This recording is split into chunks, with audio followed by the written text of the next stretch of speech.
To bring glory back to England for the first time since '66. But how did he get here? Well, from the sleepy town of Krumbach via some giants of European football, here's his journey to Wembley. Sitting around 60 miles west of Munich, Krumbach's population is less than 14,000 people. But Tuchel's friends there remember a boy whose ambitions lay far beyond the Bavarian community. His will to win was evident early. Tuchel often captained his youth football teams, and his school side lifted the national German football trophy in 1987. The sport took the young defender on a whistle-stop tour of South Germany, from Augsburg to Stuttgart and then Ulm. A knee injury ended his playing career at the age of 25, though. Tuchel accepted his first coaching role in the Stuttgart youth setup in 2000, hired by none other than Ralf Rangnick. Under Tuchel's stewardship, the club's under-19s won their league title in 2005.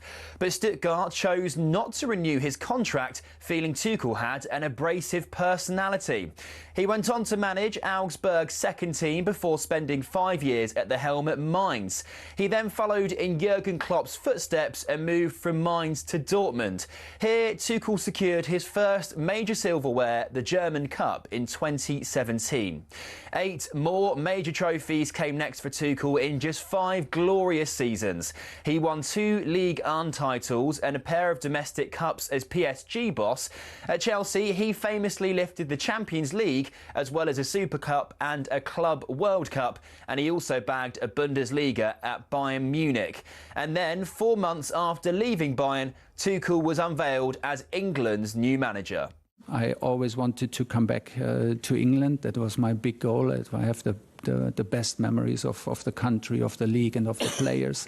The attitude towards the game, the attitudes from the supporters. Well, here's hoping Tuchel can finally drag England over the line at a major tournament.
Okay, a very, very good morning to one and all out there. It's Thursday the 2nd of April.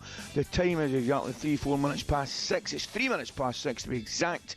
This is talkSPORT Breakfast with Arnold Clark. Buy a used car and get free 2-year service plan, I beg your pardon. Plus get an extra £500 when you part exchange. Shop the upgrade event today. Ali, and joining me in the studio this morning is none other than Gabby. Gabby, born the horse. Gabby, how are you this morning, pal? Alex McCoist, how are we? I'm in top form, pal. How are you? I'm very well, mate. Can't complain. I'm hearing, no, I know you can't complain, and very, very seldom do you, but I'm hearing you had 1 or 2 train problems. Is that correct, no? Ali, it's getting out of control now. It has, mate. Avanti West Coast, how dare you? How dare you? Give me it. Ali, you'll book a 1 hour 5 minute train, and you never get there 1 hour 5 minutes. Oh, never, mate. Never. Add 20 minutes on. Add 20 minutes on. Signal problems. Oh, mate. Power problems. Oh. Ugh, honestly, don't get me started, Ali. You cannot... If you want to get somewhere with Avanti West Coast, I'll tell you what, get a train an hour and a half before you're meant to get there. Do not try and, get to Euston Station, Ali.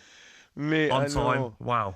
Wait, I take it you don't go direct from the big one. What's the big one in Birmingham? Is it New Street? No, I'll go Birmingham International, where the airport is. Oh, so you're out that way? Yeah. So I get the one from the airport by Birmingham International, but it's just constant, Ali. Honestly, mate. audacity of them. I'm sure you have the same, though, whenever you've got to get a train. Well, think of the problems we've had recently at Glasgow City. Remember that fire? Yes. It's completely knocked us sideways. Flights cancelled when you get there. Aye, it's knocked us sideways. We're not the best at travel. It's a shame, man, because I actually enjoy travelling in a train. Yeah. You know, you can sit, get your iPad up, you could watch something. You know, I quite like it. Ali, I got there yesterday, right? Got there like 20 minutes before the train. Walk down, sit outside. A little bit cold, nice, but whatever. Yeah. Don't mind a little bit chilly. Look at my phone, delayed. Signal problems. I'm just started laughing, Ali. You know that sarcastic laugh, Ali? Just laughing okay. Do you know, well the done. thing is You got me well, again. They've always got the cop-out signal problems because we don't know if they're telling us fibs or not, do we? Yeah, what's happened is the driver's probably got out at a certain station. The new driver's not turned up, Ali, and they're like, okay, let's just say signal problems. Well, we're having problems with trains, but another man that might have problems with a plane. Do you see what I did there, Gabby? Yes. We're going to be open for discussion on what's happening with Phil Foden this morning. After yet another, and it was a shame, not the only one, by the way, underwhelming international break for him. Phil Foden is playing through the middle tonight, hoping for his first goal in 22 games. The structure was also too narrow, so we made it difficult for ourselves. And from here we go. This is where we are at the moment. When you talk about more to do, I mean, Phil Foden, do you know what? I feel a bit for Phil because playing in the wrong position. I think he's got work to do. One thing that we haven't seen from Phil Foden in this modified role that he's playing in tonight is that little bit of artistry. I absolutely love Phil, and I'm desperate for Phil to just get back to playing with a little bit of a spark. Phil Foden, he's going to be 30 at the next World Cup, and I don't think he's going to be going to this one. I'm not sure that I would be totally infused by Phil Foden playing as a dropped-off number 9. I don't think that helps him as a player, and we just didn't get enough players in the box. No, it's a shame. There's no getting away from it. I think there's a little bit. I can't believe I'm saying it, Gabby, but there looks as though there's a wee bit of lack of confidence here, which is incredible. Now, a few of the papers have picked up in the Foden debate this morning. Foden, bit harsh in the back page of the Sun. Touch and go. Tuchel and go for Foden in the Mirror. That's an interesting one. Thomas Tuchel's thrown Foden's World Cup hopes into doubt with some comments that he made to the media. Gabby, here's an interesting one. He was excellent in camp, but he struggles to show it on the pitch. He was so good in training, and I thought he will just surprise us. But yeah, he struggles to have the full impact. It was put to Tuchel that he could not take a struggling player to the World Cup. I can, he replied, but the question would be if we will. It's not a guarantee that he will come. Now, to be fair to Phil Foden, I think there's only about 5 or 6, well, maybe 5 or 6, but there'll be more, about a dozen guarantees. Yeah. But there'll be about maybe 6, 7, 8 that aren't guarantees. And I think Phil Foden has now come into that category, Gab. I mean, got to be concerned for him, don't you agree? I think the problem for me, Ali, is that his form for Manchester City has been incredibly bad for Phil Foden. You know, he come on in the 90th minute, Ali, in the cup final against Arsenal. Got 0 minutes in both games against Real Madrid. I know, mate. In his last 11 games, Ali, he's only played a total of 183 minutes out of 990 available minutes. 0 goals this year. We're already in April, Ali. Yeah. And even for his country, Ali, he's not performed. He's only got 4 goals in 49 England caps. He should be at his peak now at 25. Never done it in an England shirt. And those comments from Thomas Tuchel, I look at them and I say, Thomas Tuchel likes you. He likes the career you've had. He likes you as a player. He's brought you into the squad, even though you didn't deserve to be in it from club form. And you look like, at the moment, it sounds like a training ground player, which is what you never want to be associated with. I had loads of players, Ali, that I won't name names, but they're training ground players who turn up and they're the best player and they start and then they go missing. So he's fumbled his last 2 chances to impress the manager, and I don't think he's going to have the game time, Ali, with the positions and the players that Pep Guardiola's got with Shirky, Semenyo, all these players that play in his similar positions. I don't think he goes, mate. I know. That's a shame, Cap, because I think you're right. Because you know something? See, in normal circumstances, if City were about 7 or 8 and even 9 points clear, then I think Pep would probably help him out and give him more game time. But because they're chasing, and because they've got a massive game in the Cup against Liverpool at the weekend, I'm not sure. I'm with you. Yeah. I don't think he'll get an awful lot of game time. I think excuse me, I'm looking at, if I may ask you as well, I'm looking at England's forward area against Japan, right? Now, there is no doubting the talent there, but I would question a real goal-scoring threat. You know, you've gone with Rodgers, Palmer, Gordon and Foden. Yeah. Technically excellent. You know, all of them. Gordon's pace as well. They've got a lot of talent there. You know, Rodgers and Palmer and Foden. But boy, did they lack a goal-scoring threat in that game against Japan, mate. It was absolutely unbelievable watching it. I was watching it with my daughter, my 15-year-old, and she was like, "What's going on here?" I know. And I'm like, don't underestimate Japan. They're in good form. They're I think that this is probably their best ever team, Ali. That's what they're saying, aren't they? Yeah. But that aside, we should be beating them with the players that we had available. But what I will say, Ali, it was a great 2 games if you're watching for Jude Bellingham. Oh, fantastic! And all 100%. all those idiots are quiet out there 100%. That were like, he shouldn't go. He's a problem. He shouldn't start. He walks into our side. 100%. For that first game against Croatia. That's what I was listening. There's a couple of guys, Gab, the other day there. It might have been somebody's, might have been a few of the talkSPORT guys' teams, and one or two of them didn't have Bellingham in it. It's incredible, isn't it? I couldn't believe that. I think Piercy was one, weren't he? Yeah. Might have been. Yeah, I think absolutely could not believe it. I was listening to the radio last night because I was down watching one of the games last night. I nipped down to watch a junior game and I had the radio on, so I was listening to Ashley Williams, former Welsh captain Ashley Williams, was on with Hugh on kick-off last night, and he believes that both Phil Foden and Cole Palmer spots on the plane, and I agree with him, are in jeopardy. I mean, we don't know. Has Thomas Tuchel told them that they're in? I don't know, so I'm not privy to those conversations, but you know, you'd expect them to be playing to guarantee that they go. I think they're 2 players that have probably played their way out of the World Cup squad. Do you think? Phil Foden for sure, absolutely. I don't think he's going to be going this summer. Cole Palmer very much on the fringes. He's going to have to play well for Chelsea. Do you think? Between here and the end of the season. I think Palmer goes definitely, and going back to my other point before. Phil Foden's the one that has been in teams that have won loads of stuff, and that's the only one that I can think of off the top of my head in that England squad that is a serial winner. But I can't disagree with what you're saying, which is bizarre, isn't it? Because he's not old. He's of a good age. He's just had a tough season. Player of the year a couple of seasons ago. Yeah, no, but the game, when I watch the England games, it's just his form as from Manchester City. That's what it looks like. England. Gab, it's interesting, mate, because here would Eze come into the equation as well? I think Eze missing these 2 games, he's done him. Any player that didn't play, he's a bit like Bellingham. Yeah, any player, even Trent, any player that's not played in the Uruguay game and Japan game will be rubbing their hands together saying, yes, Palmer, Foden might have played their way out. I think Palmer will get more game time than Foden, obviously, before now the end of the season. Still in the FA Cup, some important games for Chelsea coming up. So he can play his way back in, but I just don't think Foden's going to get the chance, Ali. That's the problem with his club. It's amazing because, I don't know whether it's yourself was talking to early on in the week, it might have been, and we're talking about these games and how everybody's looking forward to them and who could force their way into the squad, and it's worked out the complete opposite way. Yeah. All we're talking about is people that have played their way out the squad. Ali, honestly, mate, they look like strangers watching. The amount of times Japan were getting through defensively, O'Reilly looked poor, and like if O'Reilly's probably played himself out of a starting spot as well. Obviously, he still go as number 2, but I'm playing Lewis Hall all day. When he come on, Ali, he looked better in 10 minutes than O'Reilly looked the whole game. I thought I watched the game, I had the Scotland game on my iPad. I thought to be honest, I thought Japan opening 15 minutes the second half as well were just cutting through, particularly on that right-hand side. One-touch football, just it was. Popping I mean, they were excellent. They really, really were, mate.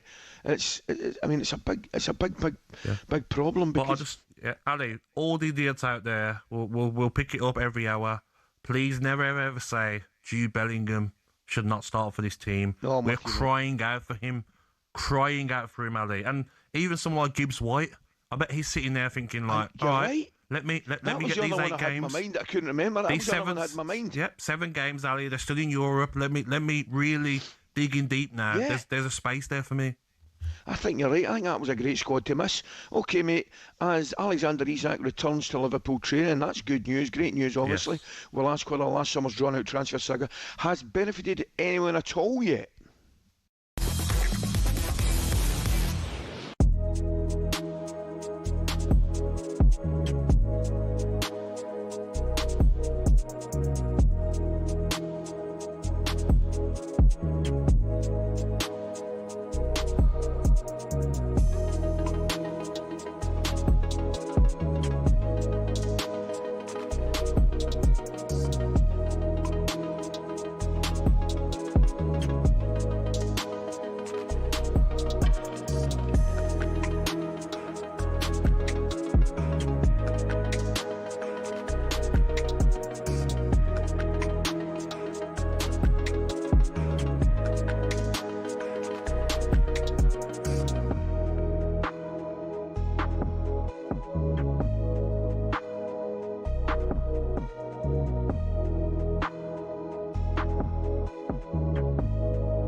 Tottenham Hotspur have appointed Roberto De Zerbi as their new head coach. It is a 5-year deal. De Zerbi will become one of the best paid coaches in the Premier League, and he will receive a huge survival bonus if he keeps them up. Spurs were reluctant to include any relegation clause in De Zerbi's contract, in part because of the message it would send to the players. So there ain't no clause in there. His first game in charge will be away to Sunderland on April the 12th. Thereafter, at home to Brighton, away to Wolves and Villa, at home to Leeds, away to Chelsea, and at home to Everton. And the sporting director, Johan Lang, says De Zerbi was always the club's first choice. Simon, we've spoken about this, and now it's happened. Is this going to be a match made in heaven or hell? Well, I mean, ultimately, for Spurs, if they avoid relegation, as a result of the decisions that he makes, initially it'll be a match made in heaven. I mean, I judge him by his conduct in previous instances, and I always make the observation that if someone shows you what they are, believe them. But also, people are capable of revisiting things, changing the way they operate, and learning from their experiences. And that's the reasons why my attitude has adjusted towards Marcus Silva, because new information determines that. So my bias towards De Zerbi is not about his football coaching prowess, because we know he's a good, decent coach. Is he elite? No, I don't think he is. But is he a good one? Yeah. Is he better than Tudor? Yes. Is he worthy of being paid the third highest manager in the Premier League? Of course he's not. But Spurs have been bent over because they put themselves in a situation where they've got no choice to be able to go around and go, we are so desperate now, we'll pay anybody anything. It looks like, you know, if you can go into a desert and convince us that sand is water, we'll drink it because we're in a situation where we're so desperate.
For this, Ali. Oh, I don't mind. Tell you what. Well, I'm going to say something to you. I don't get. You never help too early for a bit of Marvin. Oh. Very good. Excellent. talkSPORT Breakfast playing a classic for you this morning. The one and only Sexual Healing by Marvin Gaye. But why are we playing it, Gabby? I'm going to tell you, mate, right now. Because, you ready for this? Come on. He was born on this day way back in 1939. Wow. So he would have been 87. Well done. Good maths. That was all right. I think so. I hope that's correct. Yes. I know for a fact the phone lines will be lighting up if I've got it wrong with our wonderful listeners. That was always the one back in the day. Well, we used to go to the clubs. That was the one. Great song, mate. What is true, really, Ali? Can you explain any more? Nah, not at this stage, mate. Okay. Definitely not at this stage. Okay, just listen to the song and went home on your own. The weans flat in the vicinity. Do you know what I mean? Great tune, though. That's all you're getting off me. Right, we're going to have a look at today's back pages before you get me hung. Back page review on talkSPORT. And joining us, Angelina. Angelina, good morning. Good morning, I was listening to you last night. I was on my way down. I was watching a game of football last night, and you were doing the Bayern Munich-Manchester United game. Am I correct? Yes, you are correct. We'll be getting into the Women's Champions League a little bit later in the show because there was a bit of controversy going on, shall we put it that way? I heard. But yeah, I know, Ali, I got in trouble with you and Cass yesterday because you accused me of basically coming in and causing absolute chaos with the Mark Cucurella and Chelsea story. So I've got another one for you today. I thought, why not just carry it on? Good on you. And I thought we'd carry on with Chelsea and Enzo Fernandez because Enzo Fernandez in the Chelsea firing line. Chelsea players have been unimpressed with his leadership on and off the pitch during the team's dramatic slump in form. He's berated teammates on the pitch, been vocal in the dressing room. Obviously, he's a vice-captain at Chelsea. He's put his own future in doubt. He has hinted at Real Madrid. He then recently has said on a stream whilst on international duty about how he'd love to live in Madrid. I mean, he ain't really playing hard to get, is he? It's giving a little bit desperate. It's not a good look, is it? As a Chelsea fan, you'd want him out if he's behaving like this. Well, listen, if he doesn't want to be there, it's very, very difficult for the manager or the players, to want somebody in the dressing room and that. They've got the potential to be a bit of a rotten apple, if you like. And I just think there's a few boys, particularly in international duty, they go away and then they get caught up. They forget, don't they, their place? They do. They think that, that these comments won't get back to their mother clubs and things like that. So say something, Gary, though, and Angelina. Real Madrid aren't paying 100 million for Enzo Fernandez. No chance. I'll tell you that now. So you better shut up. Unless he wants to go to Atletico Madrid, I'd shut up, be quiet, and help your team get back into the Champions League. Yeah. Is he getting into that Real Madrid team? No, I don't think he is. No, Ali. I don't think they're at their best, this Real Madrid team. I still think they're obviously one of, if not the biggest club in the world. But I don't see him getting into that team at this moment in time. Camavinga, Tchouameni, Valverde. I don't think he gets in. No, and you've also got to think about the amount of money. I mean, I spoke to Ben Jacobs about this a few weeks ago, and he was saying that they'd want to be making a profit off the, £107 million that they spent on him. Yeah. And if you think about it, Real Madrid, since they got stung by that Eden Hazard transfer, Jude Bellingham is the only player that they've spent over 100 million on. So it's not like they do it quite often, shall we say. I do like Enzo Fernandez, but I don't think he's a £107 million player. I really don't, Ali. I agree. No chance. Absolutely, they would do what I think they do well to get their money back. Yes. I just don't. I don't see it happening at this stage. Although he's made it clear with some of his comments that he would welcome a move. By the way, we'd all welcome a move. So was Rodri. I said to you yesterday, I fancy a move to Madrid. talkSPORT Madrid sounds great, man. But you've got to earn it. And I don't think he's going the right way about it either, Angelina. If you're Liam Rossini or even the bosses in at Chelsea, and even your teammates to a certain degree, I don't think they'll be happy the way you're going about it. I think some of the comments as well, Addy, from Kukurella, talking about Maresca, like, let it go, guys. You, come on, some common sense. You get asked about Maresca, say, loved him as a manager, sad to see him leave, but enjoying my time under Liam Rossini. But the way they're speaking, Addy, it's like disrespectful to the manager. I think. Yeah, no, I completely agree. Elsewhere, though, on the back of the Sun, Isak back for COP. Alexander Isak will hand Liverpool a major boost, returning to training today following that broken left leg that he got against Spurs in December. The British record signing that set Liverpool back £130 million. Maybe we could see him. Obviously, Liverpool have got an FA Cup clash against Manchester City. They've got the Champions League last 8 meeting with PSG. Isak's nation, Sweden, are going to the World Cup. So it could be a big summer for him. Obviously, he's missed a lot of football through injury. Yeah. But before that, he was really struggling.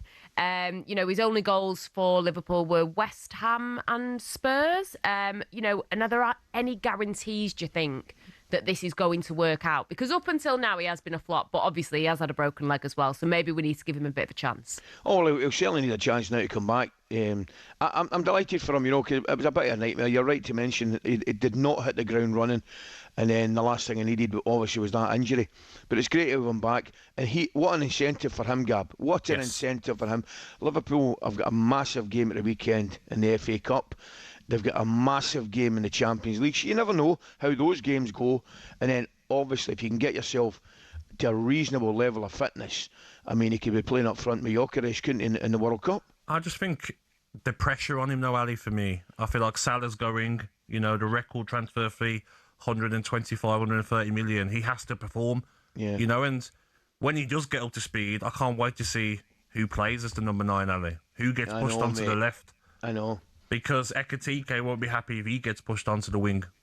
Well, this is the thing as well, though, Ali. I wanted to ask you, when you think about this transfer, has it set Liverpool and Newcastle back? Because did they need to buy him? Because, they could have allocated some of that money to getting a centre-back. Obviously, Newcastle have clearly missed him. He could have, stayed scoring goals for Newcastle for another year, left after the World Cup on better terms. Yeah, apart from the financial package that Newcastle have received, the move hasn't suited MD at this moment in time, apart from the money that they've received. Because Newcastle have clearly missed him. Yes, they've got a lot of money for him, which is clearly what they got, but at the same time, he hasn't hit the ground running for Liverpool with a broken leg. Ekitike has come into the side and looked a far better, certainly a far better signing, without doubt. But I think I genuinely think we'll have to give him a little bit more time now. Now that he's back, let him get back from his injury, let him get back playing. It probably, I would think, Angelina and Gabby, clearly, in my opinion, it won't be until the start of next season. Do you know what I could see, though, Ali? Liverpool playing a 5-3-2. Just took the words out of my mouth. Frimpong and Kirkers as wing-backs. Yeah. They've got is it Leone, the centre-half, and we're back, hopefully. The French lads. Yes, maybe bring in another centre-half, the 3 in the middle, and Ekitike and Isak as 2 centre-forwards. I feel that formation, Ali, fits them both in, doesn't it, down the middle? Imagine those two, Ali. Wow. Oh, it'd be brilliant, mate.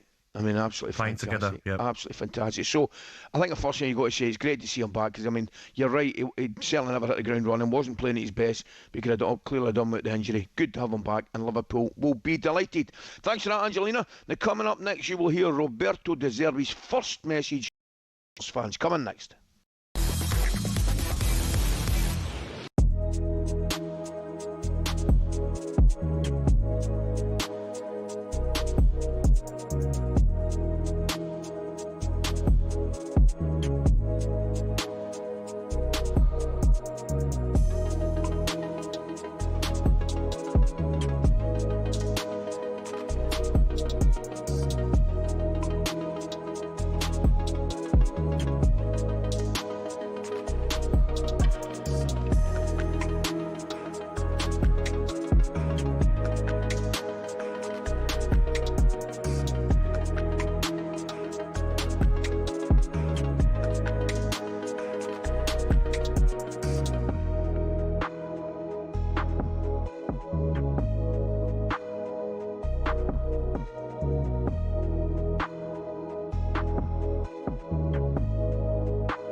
Tuchel was asked about Arsenal's 10 international withdrawals, including Rice and Saka. He admitted he understood the look of it, unquote, but defended his England duo over their injury issues, revealing Rice has been playing, quotes, at 70% for some time because of his continued discomfort. Tuchel says everyone can do the math, and it's a lot of players, of course, and during this situation, it looks a bit suspicious. He says, I understand the look of it. I still have 100% trust in the honesty of Saka and Declan. We did medical tests. I saw them. I've no reason to believe that Declan is not honest with me. I've no reason to believe Bukayo is not honest. Asked specifically which injury Rice was nursing, Tuchel said, I'm not sure if I want to give it away. I think Arsenal wouldn't be happy if I gave it away. but he feels a discomfort for a while. He's playing through it. Tuchel said it was up to Arsenal, Danny, to decide for themselves how much risk they're taking by playing Rice. And he added, I'm not willing to take this risk for my key player. I mean, at the business end of the season, and this is where we're at, do these situations call for a common sense approach from international managers like Tuchel? Yeah, common sense sounds. I think it makes absolute sense that if he's got one of his best players saying they're not quite fully fit, go and rest up, go back to your club. I think that's he's looking after himself. He's looking after. Ever fancied having a beer in the stands while watching your team at the Emirates, or at Anfield, or at Stamford Bridge? Well, this season you actually can. Drinking alcohol in the stands at Premier League games may still be illegal, but the Women's Super League is doing something different. And here's how we got there. Back in the 1980s, football had a serious image problem. The sport was plagued by violence, pitch invasions and beer-fuelled chaos. Then, in 1985, Margaret Thatcher's government stepped in. They introduced the Sporting Events Control of Alcohol Act, banning alcohol in view of the pitch across England and Wales. Since then, many fans and clubs have called for the law to be relaxed. But despite attempts to change things over the years, authorities just haven't been convinced fans can be trusted. But in January 2025, something did change. The Women's Championship, now called the WSL2, launched a trial allowing fans to drink in the stands. The reasoning? Well, fans at women's matches tend to behave differently. Less aggression, more family-friendly vibes. As a result, select WSL and WSL2 stadiums are now allowing fans to drink alcohol in view of the pitch. It's been a landmark move showing growing trust in fans and recognising that women's football is building its own culture. So could the men's game be the next to leave the 1980s behind? Well, maybe, if fans can prove they can handle a pint without pitching it at someone. Yeah, don't hold your breath. Until then, it's Bovril all around. Cheers to that.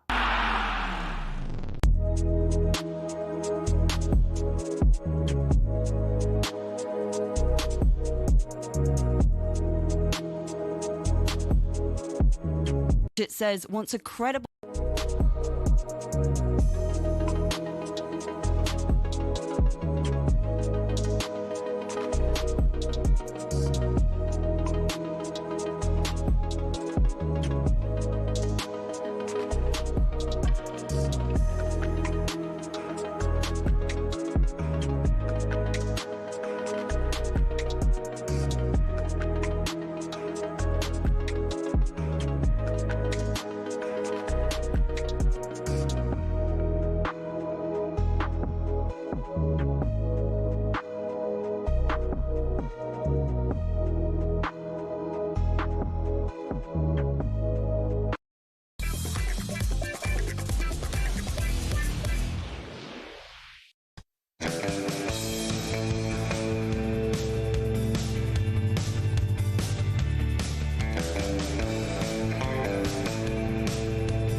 Okay, Thursday the 2nd of April, this is talkSPORT Breakfast with Arnold Clark. It's the perfect time to upgrade your car. Get 2 years free servicing when you buy a used car in the upgrade event. Check it out online. Ali and Gabby with you this morning. Listen up. We are going to give you a chance to win a life-changing £20,000. That's correct, £20,000 completely and utterly tax-free here in talkSPORT. Straight into your bank account, spend it, save it, splash it. It is, of course, entirely up to you. Here's how to enter, guys. For your chance to win, text WIN to 83338. Text costs £2.50 plus your standard network rate.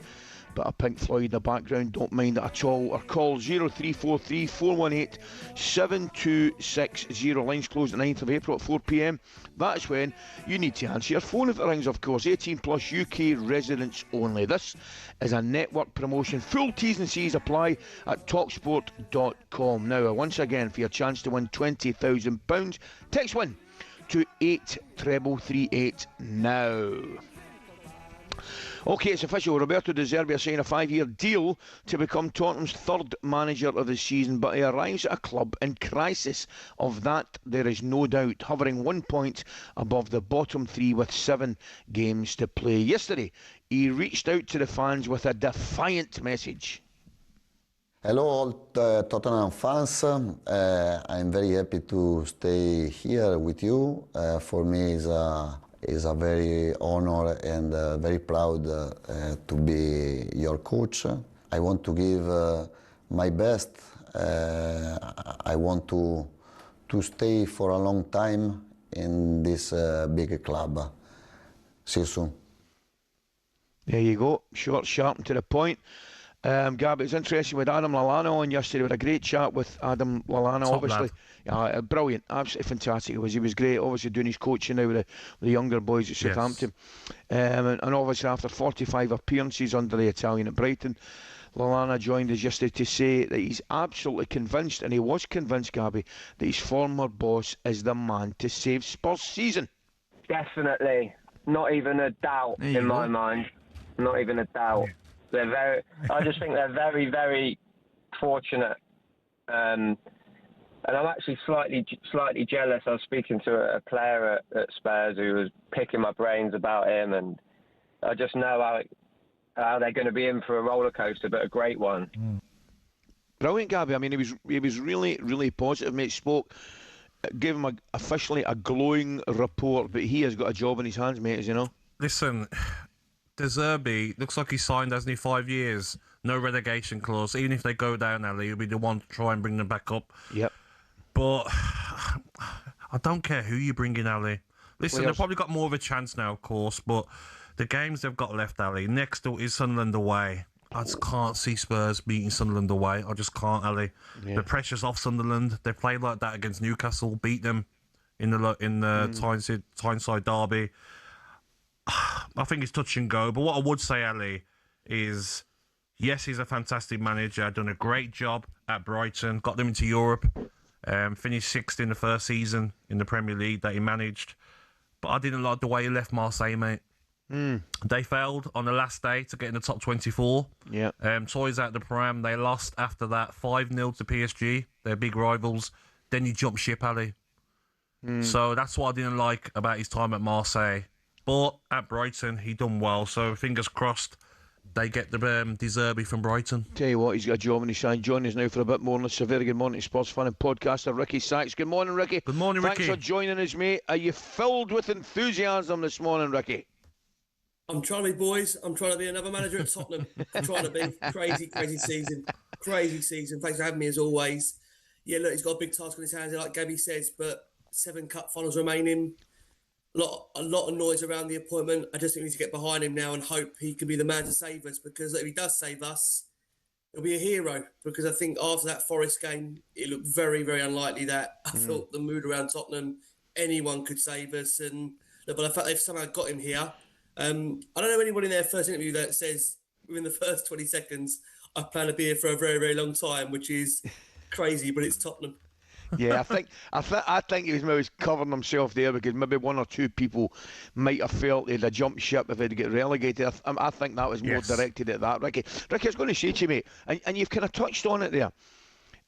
I'm of the opinion, yes, of course, the manager's very important, and I think he is a good one, and hopefully he will be good for Tottenham. But I think there has to be a dramatic change in the dressing rooms. You know, psyche, focus, if you like. I think you could bring in, I'm not saying you could bring in anybody. You've clearly brought in a good coach, but there has to be a dramatic change in the mentality, I think, in the approach in the dressing room. Yeah, 100%. When you're on, the third manager of the season, it kind of tells you there's something really wrong in that dressing room fundamentally in terms of the players and their ability to play for managers. Look, don't get me wrong, I think you look at the different profiles that we've had in there, some would argue that Thomas Frank was the wrong man in hindsight. You look back, but look, Zerbi won't take any prisoners. He does seem to be a manager that goes in, like you had Adam Lallana as your guest on yesterday. Yeah. The players will hopefully warm to him very quickly. My only concern is that when you look back at his record, when he started at Brighton, no one in his first 5, look, he's coming into a situation where Spurs are going to probably need a minimum of 2 to 3 wins going into this final set of fixtures. I mean, they are all cup finals to come away from that kind of dramatic term, sensations term they are. And Spurs are going to need to find, you feel, 2 or 3 wins depending on what West Ham and Forest do around us. So it's a massive job. It's a massive opportunity. Yes. He's getting paid handsomely for it. Don't get me wrong. And look, we are a big club. I've always said that. I don't think we're an elite club, but we're a big, big club. It's a big, big challenge. And look, I suppose you have to say, as crazy as it is, he's taken some courage by taking it now, because I think it's been well... Money. To, of course, wait for the summer. That survival bonus, mate. Anyone will take it. That's why he's took it. He's not silly. The risk of having a relegation on his CV. He's got a handsome paycheck either way. So, but for me, mate, when I look at Zerbi at Marseille, there were 2 players. It was Rabiot and there was another player, young English player, who had a fight, and he got rid of them straight away. They were gone in that transfer window. He's no nonsense, isn't he? We've seen his approach as well at Brighton. Does he bring that in straight away, Ricky? Because you know some of the characters that you got at your football club. Or does he have to sort of like be a bit cautious and maybe bring that into the summer if they stay up? A difficult one, Gabs. I think, he's going to have to manage that squad carefully in the last remaining games. The reality is he's got to work with what he's got. There is no transfer window now. We're not in a position where he can bomb players out, change the squad. He's got a very limited bunch, of course, because the club have been decimated with injuries over the past, 2-3 years anyway. But the reality is that it's up to him now to get the best he can out of the group that are available. And look, hopefully, 1 or 2 probably do need an arm around the shoulder. There's others that probably do need a kick up the backside. So it's up to him to gauge very quickly who needs what and get the best out of what is a very limited squad due to the injury crisis that we've got at Tottenham. Can he do it, Ricky? I know you've got to be optimistic. You've got to believe. What is your honest gut feeling, mate?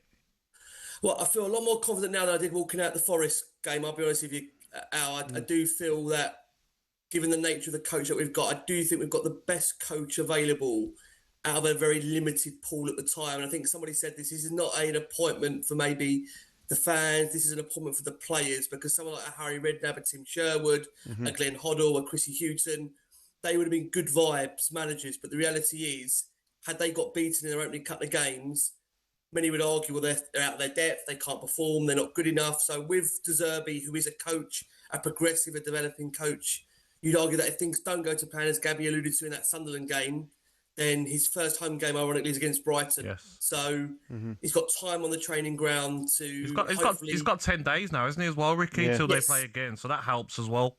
Absolutely, 10 days to work with the players, where hopefully he can try and instill a bit of confidence.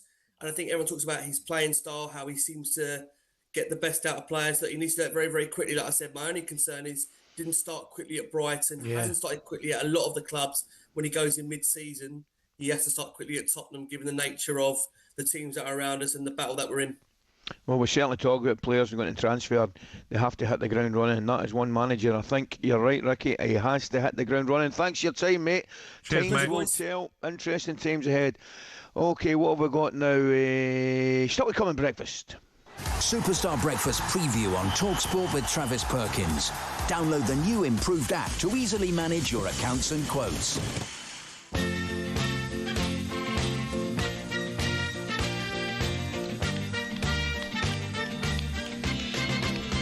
One, two, three. It's a great wee song. You're obviously too young, Gabby, but I remember that when it came out. The boys are saying around about 1970. Who was it, mate?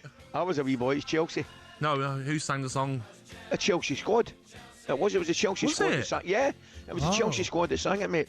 And that's what we were talking next. All things Chelsea. The Blues have announced the biggest pre-tax loss in Premier League history. Incredible. By the way, Gabby, I'm sure one of the guys read out in the news last night just what they paid agents. I know. Oh my goodness. Ali, we're in the wrong job, mate. Oh, you're not wrong. I'll tell you right now, you are not wrong. And I'd say Mark Cucurella is the latest Chelsea star to hint at a potential exit, saying a Barcelona move would be, and I quote, hard to turn down. Of course it would, Mark. Now what's next for the Blues? We'll get into that at 7 a.m. That was a breakfast preview with our good friends at Travis Perkins. Chelsea is our name. Superstar Breakfast preview on talkSPORT with Travis Perkins. Get free next day track delivery. Head to travisperkins.co.uk or download the app.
wanted to talk about Marc Cucurella, actually, Yes. because twice in 2 days he's hit the headlines.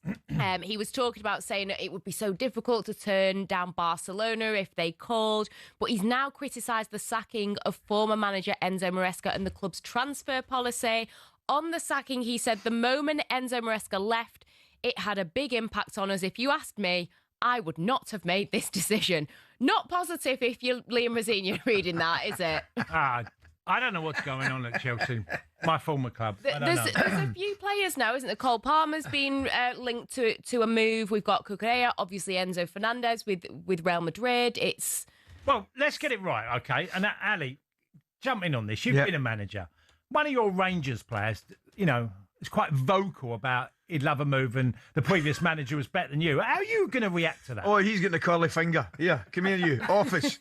Oh, he's getting the curly finger. I need a word with you. Sit down there. It's got You wouldn't do it, would you? No. I think it's disrespectful. Absolutely. Right. I think it's disrespectful. I really do. I mean, you don't want the manager coming out and saying, right, I'm going to get rid of him straight away when I come in. That you can't have it that way either. There has to be a mutual respect, right? Yeah. Now, I don't know how the questions came about. It happens all the time. Yeah. Particularly in international breaks, right? Yeah, they go away and they exactly. And he's maybe sat down at a press conference and been talking about the game, and then somebody's went, right, bang, have some of this. And they're not, I'm saying they're not smart enough. They should just go, look, I'm here on international duty. I don't want to be talking about Chelsea. I'll talk about my national team. That's the easy answer. That's the get out. I'll talk to you about Chelsea.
Okay, it's Thursday the 2nd of April, it is 6:49 and this is talkSPORT Breakfast. Alan and Gabby with you this morning.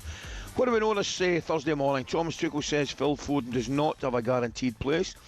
No real surprises there in his World Cup squad, explaining that he struggles to have the full impact when he was asked about his performances over the last week. talkSPORT understands that former QPR runner Tony Fernandez has followed YouTube star KSI and bought a 40% stake in Dagenham and Redbridge.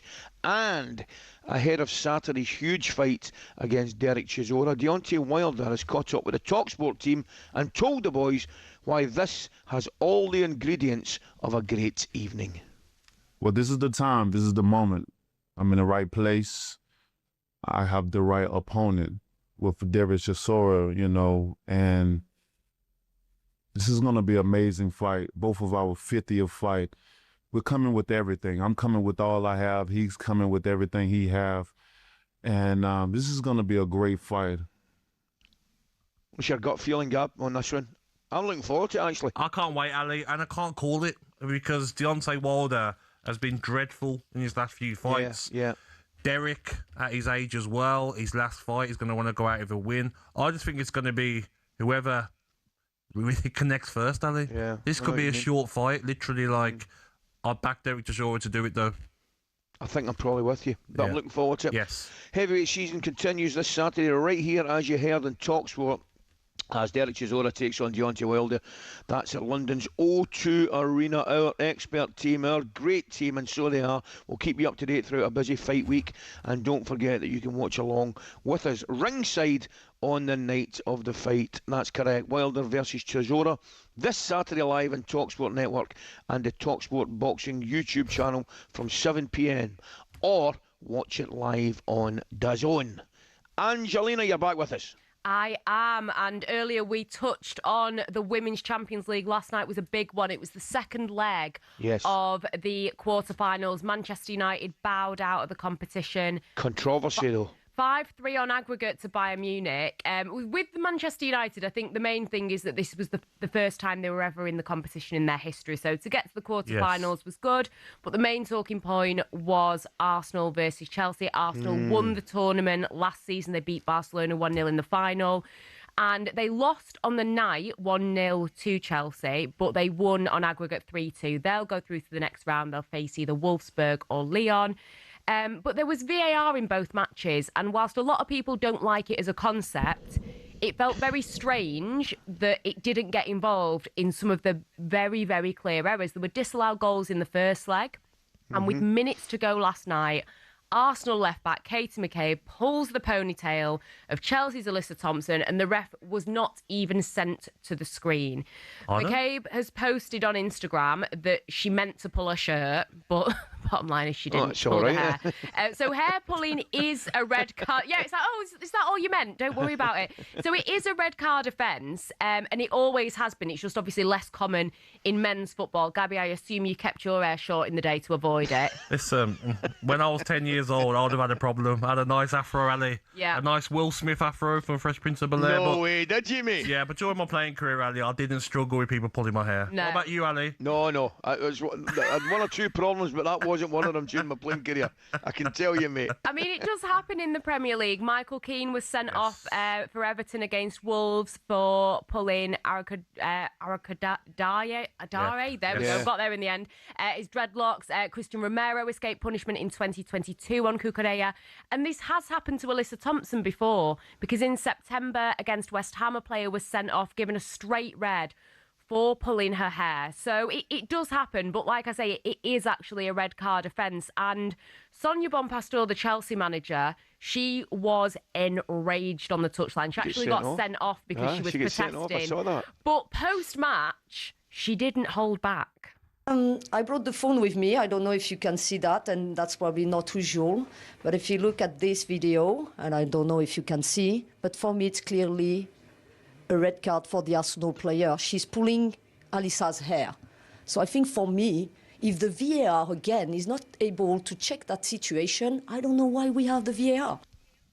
That was Sonia speaking to the BBC. I don't think I've seen a manager whip a phone out like that in post-match, but I'm here for it. I mean, that's got to be something that Jose Mourinho would have done if he was still in the Premier League. I think VAR probably went and made a coffee, Ali, and missed it, because you can't tell me you're watching that and you're not saying, come and look at the screen, it's a definite red card, you know the rules. I know. Because it's disrespectful, isn't it? Well, for anyone with hair. I can't relate, but... Yeah, no, there's something just not right about that. You know, I think... How do you know? Yeah, shout out to the people with hair. Ali, let's stay out of this, Ali. Tell you what, I'll get you both either some wigs or extensions or something. See what it feels like. And you can see what it feels like. But I've spoken to Sonia Bonpastor quite a lot. I cover a lot of Chelsea in the WSL.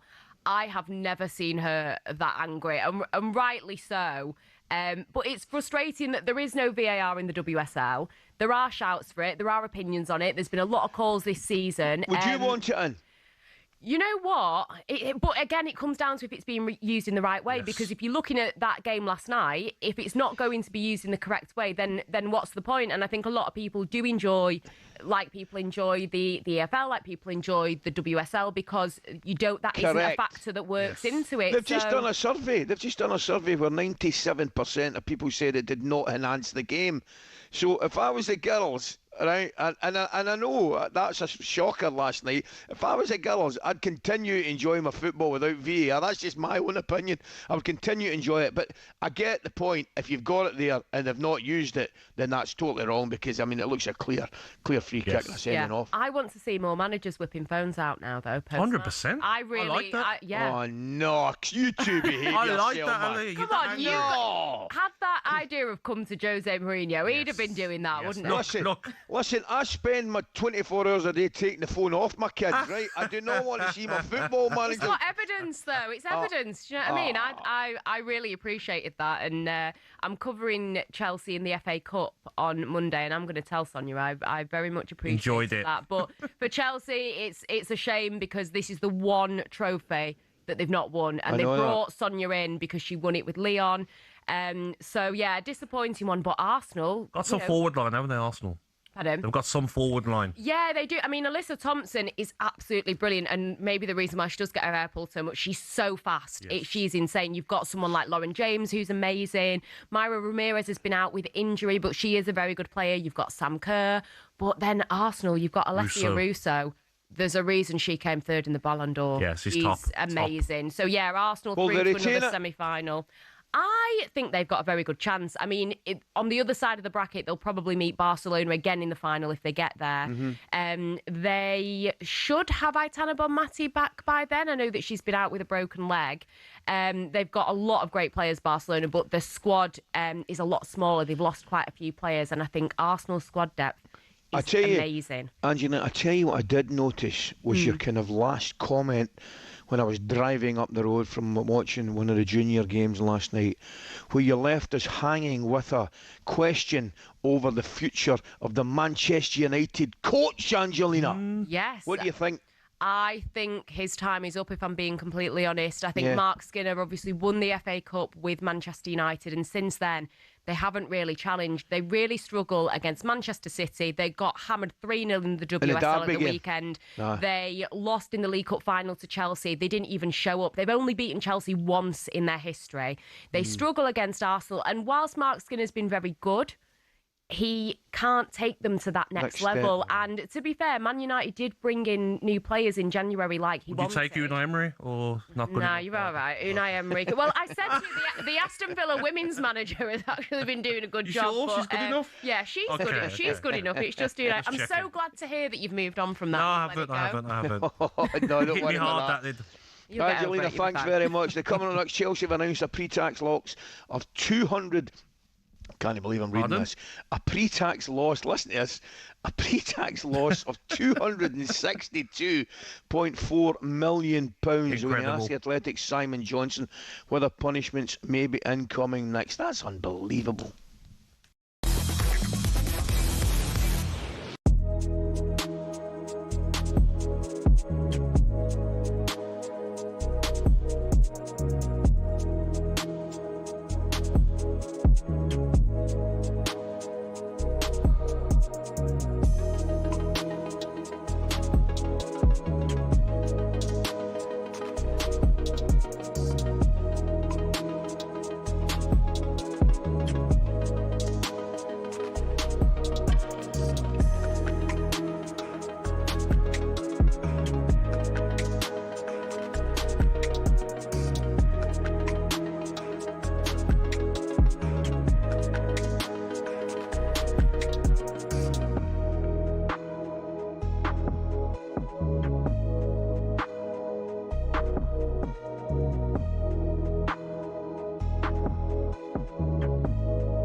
But we know the bulk of his squad, don't we? If you sat down... Well, you got the obvious ones, right? Yes. Of course, right? The main 11, you'd probably say almost picks itself. But then, you know, you got to take 26. And you are going to need these players. I don't think Harry Maguire's done himself any harm over the last two games, actually. No, the number 10 position for me is scary fault. That is not... Well... Has Cole Palmer done enough in this England, in the last two camps, to warrant being on the plane? This is what annoys me about you. Why the last... It's not just these last two games. It's the last year. Well, he ain't played. So for England, I'm talking about. Yeah, but he's hardly played for Chelsea. The last year, that's what Thomas Tuchel will look at. Not just Cole Palmer, all of them. It's not just the last two games. If you take the last two games, but Cole Palmer needed to turn up for England this two camps and yes, well, stake his claim. Yeah, and he hasn't. Well, he hasn't done enough. None of them have. I mean, there are one or two players you look at and think. I mean, I think in all honesty, as I mentioned, Harry Maguire, I don't think's done himself any harm. I think Garner's done himself any harm. Are we going to go to a World Cup with Harry Maguire and Jordan Henderson? We might do, yeah. I mean, we're going on like we're favourites, right? Honestly. Who says we're favourites? Well, everyone likes to think we are. Everyone likes to think we are. It's all about what you do when you... I've seen so many of this. I can go back over managers over the last 20 years. Would you give up the chance to play for your country to become a global star of your sport and earn big money doing it? Well, that's the choice facing rugby players right now because of the proposed new R360 League. Led by 2003 World Cup winner Mike Tindall, it's already being backed by major investors. Its goal? Turn rugby union into franchises, not clubs, add some serious cash and a bit of razzmatazz. Or in their words, make the game more watchable, accessible and entertaining, especially for younger audiences. But there's been a huge pushback, a massive no way from the current game. So what exactly is R360 and why is it controversial? Rugby union is facing challenges on a domestic level right now. There's huge financial instability across even top-tier clubs. The English game has seen leading clubs like Wasps, London Irish and Worcester go out of business in the top flight. The Welsh provincial game is in total disarray too. R360 says they would remove what are easily some clubs' biggest expenses, i.e. the big stars, and therefore make more of them profitable. So the plan is to inject a new lease of life into the sport. But how exactly? Top stars of the men and women's game playing for a franchise-based league with fixtures in cities like London, Miami, Tokyo and Lisbon. Each city would host a tournament featuring all the franchises during a short 3-month season. And though no players have officially confirmed, reports suggest around 200 have signed pre-contracts, some worth up to 750 grand. And if that's the pre-contract, you can imagine where the full wages will get to. Problem is, the rest of rugby says no. In fact, no way. The national unions from England, Scotland, Ireland, France, Italy, South Africa, New Zealand and Australia have declared any player joining R360 will be banned from test selection. World Rugby's also not approved the league. Many fear it echoes football's failed European Super League, a top-down, money-driven idea that could damage the sport's traditions. So is it dead already? Well, rugby union is at a crossroads. Some may be against it, but we know others are being swayed by the cash. So will everything work itself out? Or after the European Super League and Live Golf, have we got sport's next big scandal on our hands?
Okay, Thursday 2nd of April, 4 minutes past 7. A very good morning to one and all. This is talkSPORT Breakfast with Arnold Clark. Shop the upgrade event today and get an extra £500 when you part exchange your car. Don't miss your chance to boost your valuation. Now, Ali and Gabby with you this morning, this Thursday morning. On the way for you this morning, we'll be hearing from a man who believes Tuchel is draining the soul of this current England team. The Telegraph's chief football writer Oliver Brown will be joining us later to explain those comments. We're just a week away from the start of the Masters.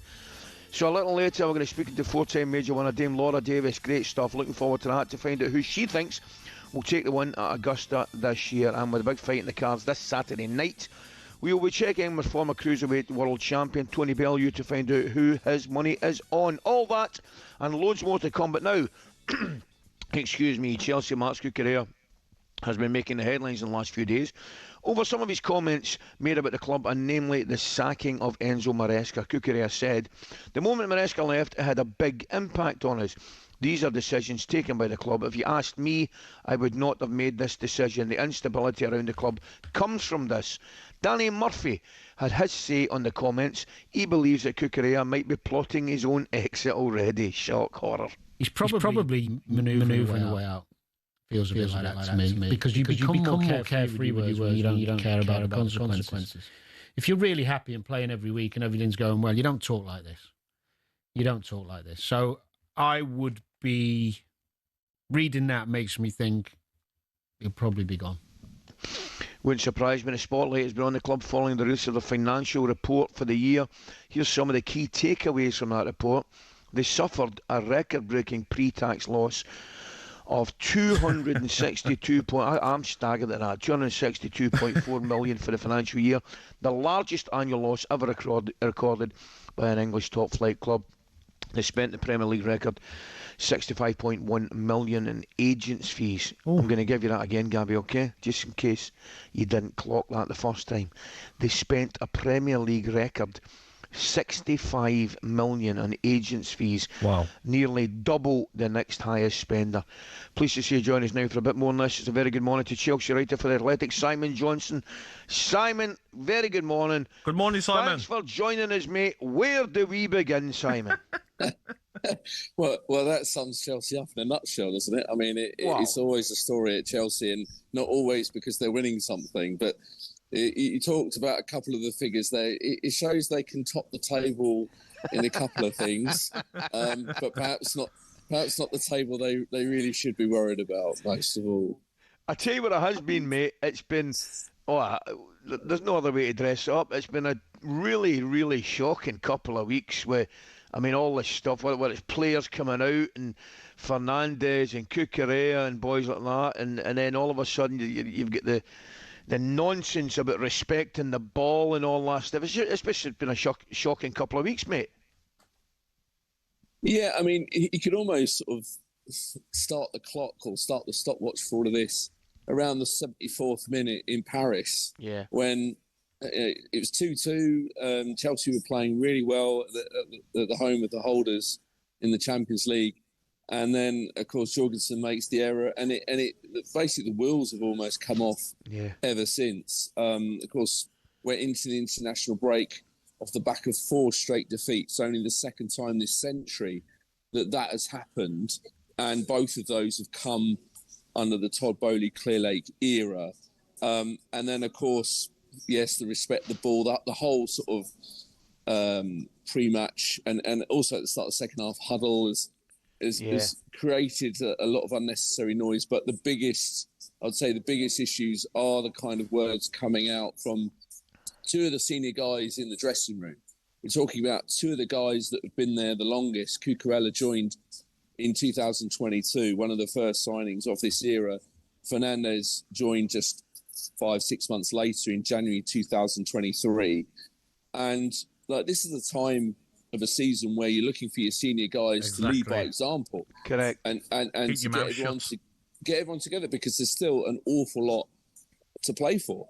Chelsea need to, there goes my bit of paper, Chelsea need to qualify for the Champions League by a top 5 finish. They're 1 point off top 5 at the moment, and they're still in the FA Cup, very winnable quarter-final tie at home to Port Vale. Mm-hmm. And instead of the focus being on that, it's all about what these guys are saying away from Chelsea. And, it's got to be ringing alarm bells that 2 of the senior guys are sort of, Enzo Fernandez is clearly sort of flirting a little bit with Real Madrid by some of his comments, and Cucurella appears to be criticising the running of the club. Yes. So, all in all, not the best.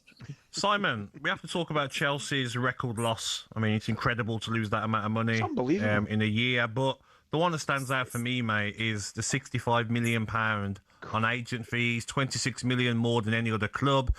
If you've got a player who's young, under 27, surely you just phone in Chelsea, aren't you, if you're an agent, and get weighed in? Yeah, well, they're doing very well out of Chelsea, it has to be said. And I mean, the thing that will frustrate supporters of the club in particular will be that there wouldn't be so much attention on this. Well, there would always be attention, of course, but if Chelsea were top of the league and flying high, then people were going, well, the money has been well spent, and no one would criticise it. But Chelsea are actually doing worse than last season. I think they're 5 points worse off than at the same stage this time last year. And you sort of look at the progress just generally. I was at Everton the previous game before the international break, and they looked like a broken team, quite frankly. And it's going to be a very tough job for Liam Rosenior, who's been given a bit of a hospital pass, I think. I've got a bit of sympathy for Liam Rosenior, that he's come into this situation.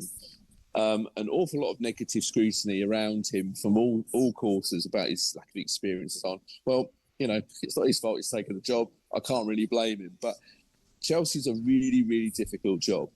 And it's been made an awful lot harder, like I've already said, by the sort of behaviour of some of his key players. Yeah, I'm with you, mate. I mean, Newcastle result disappointing, obviously. Excuse me, European result disappointing. As good as Everton, well, that performance really would have concerned me. And it did concern me. One thing I want to ask you as well, Sam, I'll get you on. I mean, I know the PSR rules, I think they allow losses of about 105 million over 3 years, right? And the Supremos and the bosses at Chelsea are telling everybody not to panic. But I would say it's got to be a real concern. Yeah, I mean, obviously we're still waiting for the full report that will be lodged at Companies House into sort of the manner of these losses, where exactly they've all stemmed from. Now, we shouldn't forget that last year Chelsea reported £128 million profit. Of course, it helps when you can sell things like the women's team to yourselves to generate that profit. There's a lot of confidence that next year that Chelsea will report record revenue, because things like the Club World Cup winnings, which was a significant amount, of course, last July, the Champions League money that they've already earned, estimated at over £80 million. And of course, we all know that, talking about things that Chelsea are champions of, they are the king of the sales. Last summer they made over 300 million, and actually had a net spend of pretty much nothing.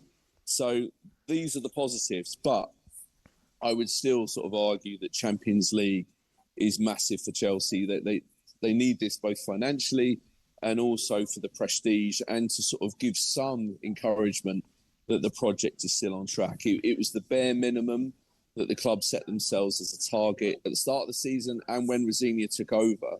So to miss out, I mean, when they won the Conference League, I think their winnings was something like 20 odd million. It was nothing compared to the Champions League money. So a huge 7 league games. Of course, Chelsea come back after the international break with the FA Cup, but after that, they really need to try and find some form. Won't be easy though. They've got games like Manchester City and Manchester United who are doing really well. It's a tough run in for them, but they have to try and get themselves together somehow. Certainly do, and so do we, Sammy. Me, you and Gabby have to get ourselves together, and I think form an agency. I think we should form an agency as we speak and get ourselves involved with Chelsea. Well, we can only sell our players to Chelsea, Ali. Thanks for your time, Simon. Really appreciate that. Pleasure, guys. Cheers. Right to the Athletic, Simon Johnston. And here's the big news. Here is the big news.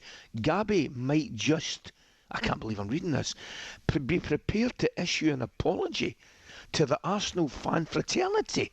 Find out next. Why surely not, Gab?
So tell us, Adam, what was it like working with Roberto? Because obviously you worked under some great managers, Klopp, as you know, we all know how great he was. So where do you put Roberto as a coach, and what he helped you develop your game?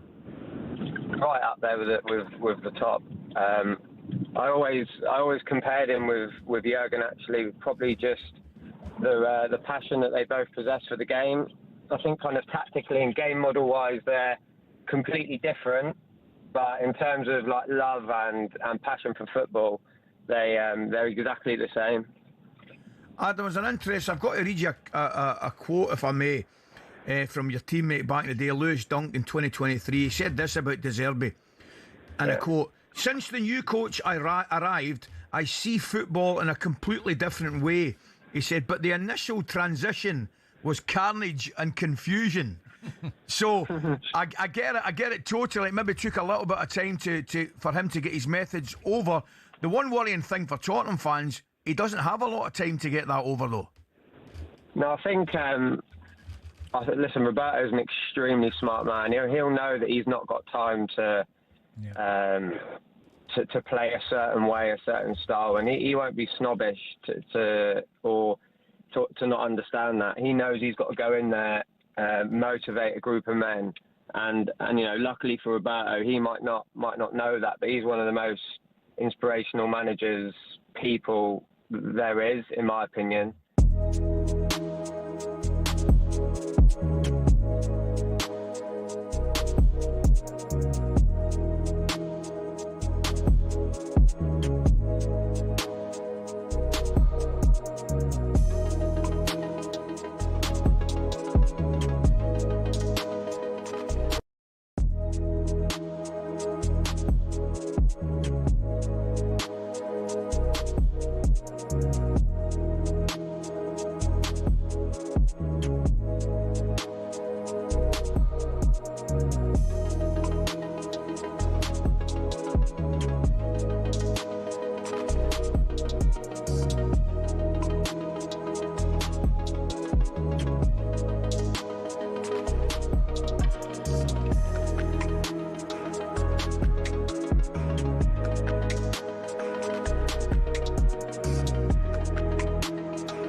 Thursday, the 2nd of April. Beautiful morning here, by the way. Gab, how's your weather?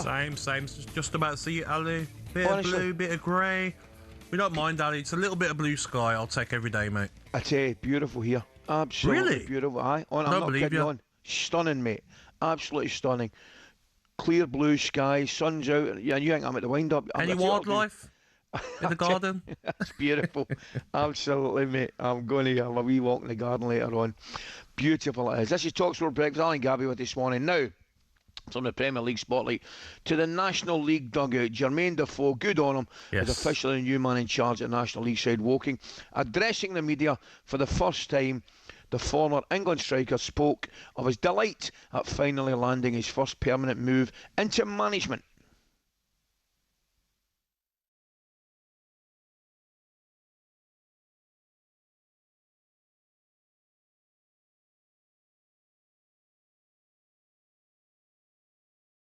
I think it's team talk, Gabby, and I'm going to have to work on them, innit? Yeah, come on, Jermaine, we need more from you. We need more. He's certainly got the troops going there, isn't he? Yeah? That was a good one. I'm happy for him, though, Ali. Gaffer, are you there? I think, Jermaine, we're going to give you one more chance. Is there any chance? Speaking up, here we go. Morning, everyone. Yeah, I mean, it's been a long time coming. I think for me, it was always the plan. You know, towards the back end of my career when I knew I wanted to go into coaching, and lucky enough that transition was quite smooth. You know, I left Rangers and I went straight into Tottenham, done 2 years in the academy. I was exposed at Rangers a little bit with a player-coach role in my last year. But yeah, I'm delighted to be here. Of course, you know, looking forward to the challenge. The project's been, it's amazing to be involved in, and we'll see what happens. I think it's brilliant, pal. I just want to see as many young kind of British English coaches as we can get. You know, whether Scottish, English, Irish, Welsh, all of it. I love seeing it, and I hope he does well. What I like as well, Ali, is that he's took a job there. He hasn't just waited for maybe a job higher up in League 1, League 2 maybe. He's just taken it and go and do well there, enjoy it, learn from it. And the sort of striker he was, Ali, honestly, mate, like no backlift, left or right foot, brilliant, screamers, quick in behind, good hold-up play as well. I think very underrated striker, so he's got a lot to teach these players. He's probably a little bit unlucky, Jermaine, wasn't he? There was so many sort of top English strikers knocking about at his time, wasn't he? Yes, spot on, mate. But whenever you played against a man, you're like, what foot do you show him on? Left foot, right foot, bang, goal. Top player. I loved it, and you're right to mention no backlift, you know what I mean? Because you just get a wee half yard. I needed all the backlift I laid on him. No. Well, we finally got there with Jermaine. Well done, mate. Now it's time for a bit of this.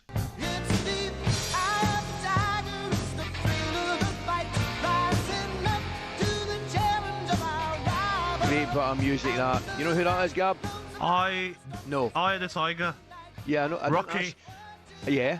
But I want to know who sings it. Angelina's back with us. Angelina. No idea, Ali. No, I'm going to have to tell it to you. Go on. Survivor. That's it. Survivor. Stop lying. Stop lying.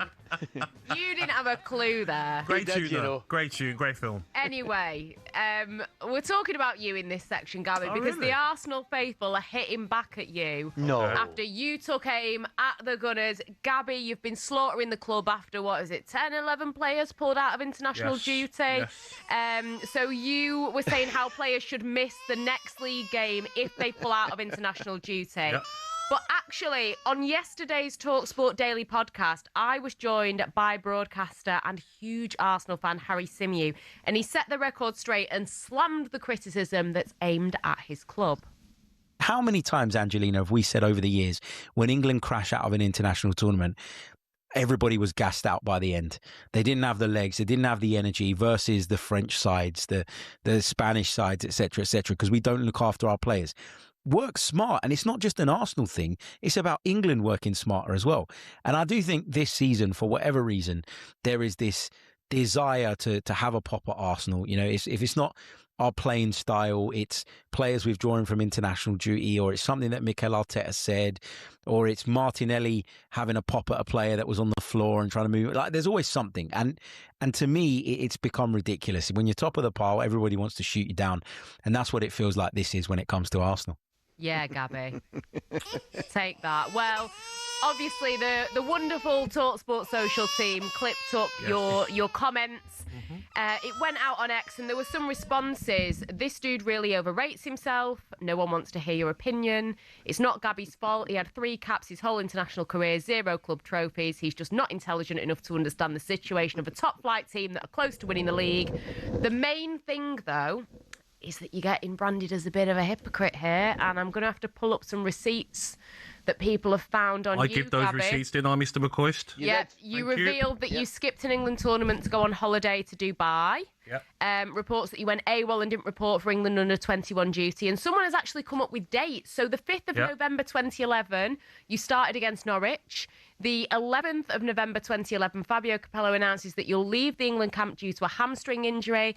The 21st of November, 6 days later, you magically start against Spurs and lose. So, Gabby Agbonlahor, the reason that we are talking about this is because we're all about accountability here on the TalkSport Breakfast So Show. am We I. would like to give you the opportunity to take accountability and to also see if you'd like to apologise. Okay, one accountability was given before I spoke about it, didn't I, Mr. McCoy? You I did. says, yes. If you were listening, Angelina, you'd have heard. How was the holiday?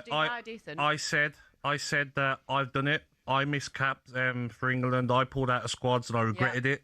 So I was explaining that it's something that I regret and I wish I didn't. So There that's you go. accountability. Okay, we've done that. Also, no apology because all these people. Upset a lot of people. Yeah, but these are people that might give digs, but they probably couldn't even get into their school football team. So I won't listen to people like that when they criticise someone who.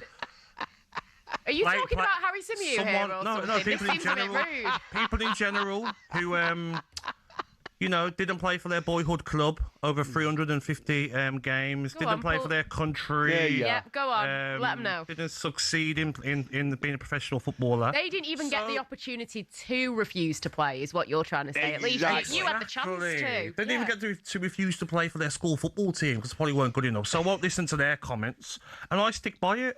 You know, these two games, Uruguay and Japan, were an absolute shambles. All of our best players should have been available. So we're not good enough as a country. You know, I think we've gone from second favourites to third favourites now after these two games. Our best players should have been there. Did they have to play both games? Saka and Rice? No, they didn't. But could they have played 60, 70 minutes in one of the games? Yes, they could have. So I stick by what I says. All the Arsenal fans making sly comments and crying. I mean, you're Doesn't affect in me. London a lot. Do you not want to get on with the Arsenal fans? Not really, You no. don't care. Because no. when they see me, they're like, you know, you're right, you're right, you are, Gabby, you know, mate. You're right, Geese. What is that? A Cockney accent? You're right, for a Villa fan, Geese, you know, you're right, mate, you know. So, you know, Oh, so you different really... people on social media too in real Yeah, life. they need to meet you in the streets with this You know kind what of I mean? energy. Yeah, they haven't got the energy in the streets. They've got Okay. the energy over their phones on TikTok and MySpace or whatever they use. MySpace. I tell you all, Angelina. I tell you all I've got to say in it is, Go on. in Gabby's defence, he said the other day, he said yes, it might sound a little bit of a contradiction, a bit hypocritical even. He said, Great however, word. he said I made the mistakes, and I've been there. And I don't want anybody else to make the same mistakes. And I offering think that advice. is fair. Yeah. I think that is All very, the very Like an fair. agony uncle for England players. I've seen all the receipts that people have posted. You know, I've been tagged non-stop for 3 days. But I said it first. I know they're out there. I pulled out of squads to help my football club at the time. You And know, that the holiday Martin to O'Neill. Dubai as Holiday well. in Dubai was a great trip, by the Was way. it? Tell you what. Was it worth it? Be honest. 35 degrees, Annie. You know what? The Japanese food was great. Yeah. Well, there's a surprise. He's me think your Arsenal fans would have got a full-blooded apology. Not the Never. case. Never. Okay, coming up, has Thomas Tuchel really, and these aren't my words, drained the soul out of England? Coming up next.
All right, Cundy. Hello, matey. How are you? I'm all right, thank How you. you feeling? I'm all right. I'm Yeah? okay, yeah. Gone well? Yes, so for those that don't know, the hair transplant last Thursday. Yep. A couple of days off. Yeah. Back in today. You're looking well, mate. You look well. So far. You look hard. Well, well, the head's been shaved, right? So there's always got the image, haven't you? Like of a bit of a thug. Yeah, you look like you're going to be on like Football Factory or something. Yeah. But look, it went well. It's such a weird process. I mean, you're in the chair for about 8.5 hours. It's all done. I mean, that's hell for you, right? You can't. Oh, mate. Well, they gave me. I fell asleep halfway through it. They gave me sedatives Yes, I struggle to sit still, mate. But struggle? I struggle to sit Impossible. Still. Yes, but they're sensitives, mate. They work their magic. But here we go. So the Mate, I like it. Well, we'll see. It's the new Cundy. The new version. The new version of. New improved. Don't know about that. It looks all right, mate. I'm happy with it. Yeah, well, look, big shout out to the Wimpole Clinic. Thank you very much for what they did. And we'll see the results, mate, over the next coming 3, 4, 5, 6 months. You've got to have a haircut, mate. What's the haircut look? What's the trim? You Don't know. Quiff? Don't know what I'm going to go for, mate. You look all right with the old skin. Listen, I'm not having a hair transplant and then looking like this. No? I'm not. No, you don't have a hair transplant and shave your head. It's all right, though. Well, for the time being, I've got no choice. Yeah. I've got no choice. This is how it's going to be. All right, so there you go. You're making me die. Yeah, it's a bit. I mean, the only did it hurt? Obviously. It's not often you associate fan power with Chelsea Football Club, but one of the shining examples of it lies with a group called the Chelsea Pitch Owners. And they've proved to be the thorn in the side of owners past and present who've been dead set on moving stadiums to a larger, more lucrative piece of land. Essentially, the supporters group holds the freehold to the land on which Stamford Bridge sits. Former owner Ken Bates set it up at a time where some unruly property developers tried to evict the club from their ground. In order to prevent this, he established the CPO as a company that owned the pitch and offered the fans the chance to buy a share for £100. As well as that, they also own the rights to the name Chelsea Football Club, so if any owner wants to take them elsewhere, they can't be called Chelsea without the approval from the CPO. Now, in 2011, Roman Abramovich tried and failed to move them away from Stamford Bridge, and this has set a precedent for Todd Bowley and the current power brokers at Chelsea. They know any plan which involves moving from Stamford Bridge will require CPO approval from the now 13,000 fans who own it. There are fans who are concerned that if they stay at the bridge, they'll be left behind their domestic and European rivals who are moving to more commercially successful stadiums. But for the heritage and history lovers, Stamford Bridge is one of the iconic English stadiums, and to move away would be a grave mistake. It might not be as flashy as others, but stadiums like it have something about them that cannot be replaced. One thing's for sure, if Bowley wants to take Chelsea away from their home, he'll have to go through the CPO first.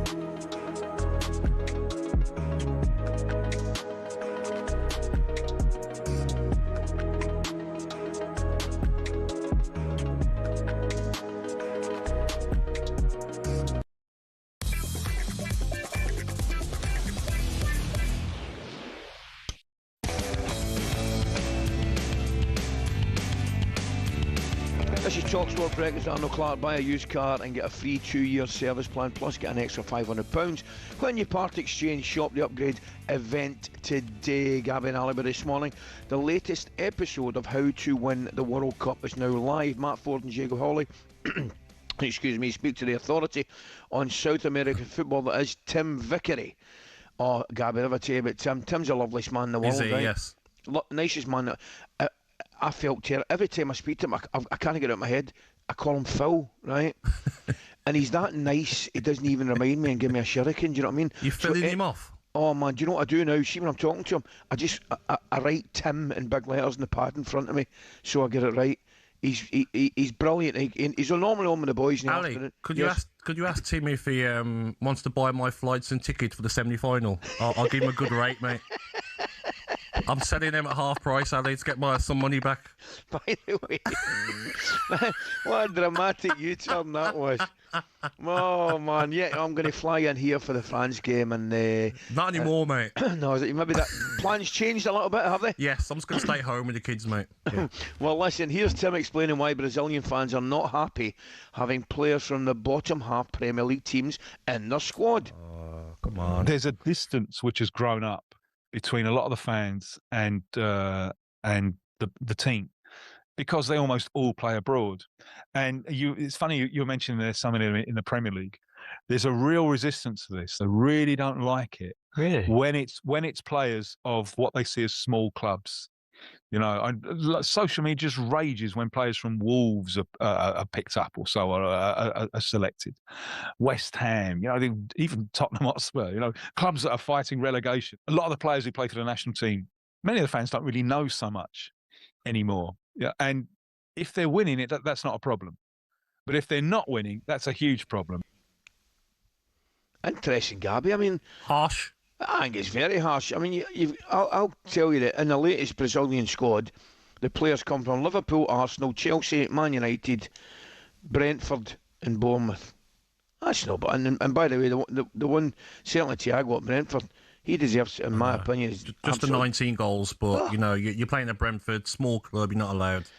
Are the Brazilian fans getting a wee bit like you, Gabby, just getting a wee bit carried away with your own nation and getting above your station, do you think? Do you know what as well, Ali? They've got some good players, though. You're telling me, like, the youngster who got his debut the other night, Ryan from Bournemouth. Yes. Oh, you're at Bournemouth. Oh, you can't come. No. Like, ridiculous statement. Absolutely. And Wolves have no got some doubt very about good it. Brazilian players as well. Of course they have. OK, let's move on to England, who after a winless international break have come under fire by some in the media, not least by the Telegraph's chief sports writer Oliver Brown, who has written that Tuchel has drained England's soul. Well, I'm delighted to say, to give us a little bit of insight into what he thinks. Oliver joins us now. Oliver, a very good morning. Thanks for joining us. Good morning, Oliver. Good morning, Ali. Good morning, Gabby. Morning, Thanks for joining. Well, Oliver, you probably heard there, I was discussing Brazilian fans getting carried away. Only last week, my very own compatriot there, Gabby, was getting a little bit carried away. He's talking about semi-finals against France and all that kind of stuff. You, Oliver, seem to have your feet firmly on the ground in this department. Well, I already thought it was a hideous draw. I mean, all this talk about potentially playing Mexico at altitude and a quarter-final maybe against Brazil in Miami, but all that seems a very long way away on the basis of what we saw on Tuesday night. It's what I wrote really was that when England have been stress tested outside that very, very straightforward qualifying campaign, which they obviously had a perfect record in. Yep. They've really come terribly unstuck. And now Tuchel has these unwanted distinctions of presiding over the first England defeat to a country from Africa, a first defeat to a country from Asia, and I don't think he still hasn't beaten opposition inside the world's top 20. Yeah. And given the draw that England have in North America this summer, it looks a fairly nightmarish prospect. And I suppose what the premise for the piece was, I was just disappointed by the lack of intensity, especially when you saw what it meant to the Japanese players in the aftermath. It's amazing to look at it, Oliver, because excuse me, I mean, we do have a laugh about it, myself and Gabby in particular, but maybe one or two English fans getting carried away. But at the same time, you have to look at the England squad, I think, particularly in forward areas, and I know the recent couple of games would go against what I'm just about to say, but the talent in forward areas, dear me, I mean, it's absolutely outstanding. I still think, and I'll stand by it, I still think against top-level world-class forwards, England have a problem. Yeah. I mean, when you looked at the team he sent out on Tuesday, I mean, England somehow contrived to be so much less than the sum of their parts, really. Yeah. And I guess Tuchel wanted to use these two games to experiment, and the second one, in a sense, offered a valuable chance to see what life would be like without Harry Kane, and it was a worrying glimpse into the future, really. He seemed to be playing with a kind of, I don't know, almost four up front at times, and it just didn't work at all. There didn't seem to be any gelling. Anthony Gordon looked, I thought, rather confused. Yes. Cole Palmer didn't really look himself, obviously, after he gifted possession away en route to the first goal. I mean, I think they just look oddly toothless, and when you consider the resources they have at their disposal, it just feels like it should be more than this. It should mean more than this, and England should be putting in a stronger account of themselves. Oliver, I'm with you on Thomas Tuchel. I was excited when he was appointed, and we know there was a lot of fans that didn't like the fact that a German was managing our country, and I can already see the headlines if we don't get to the quarterfinals, semi-finals, can't you? The day afterwards. But the big worry for me with our team is, listen, we know we've got the attacking players, Rodgers, Bellingham, Rashford, Kane, Saka, of course, but defensively, because I love Konsa, I love Gahey, but Gahey hasn't looked at his best since he joined Manchester City. And we looked quite shaky, didn't we, in the 2 games against Uruguay and Japan. John Stones, injury problems. I doubt he'll get called up. He's not playing enough, and he's got severe injury problems that keep happening. Harry Maguire, very good defender, but defensively is where I think we might get hurt.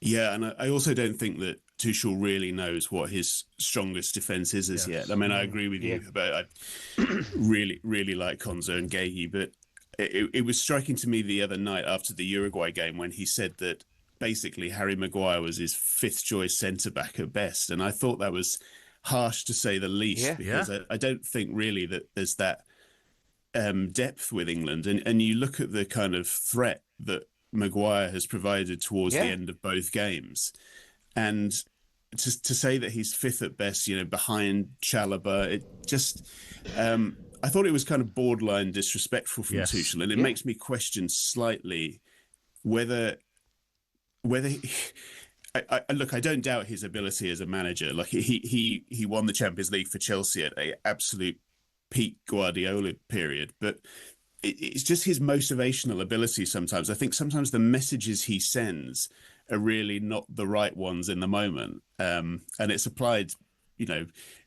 even as much as the England fans, the way he's called out the Wembley crowd, which I thought was ill-advised on a couple of occasions, and also now his own players. And so, yeah, I agree, Gabby. The defensive fragility is a worry. So it makes me wonder really why he's talking down players like Maguire. Agreed. I was baffled at that, Oliver. I really was. Particularly when he comes on and probably looks your biggest threat for a goal. Gabby and I were talking, Oliver, just run by it quickly if I may. Really, everybody's really looking forward to the 2 friendlies, as I were with the Scotland games, Japan and Ivory Coast.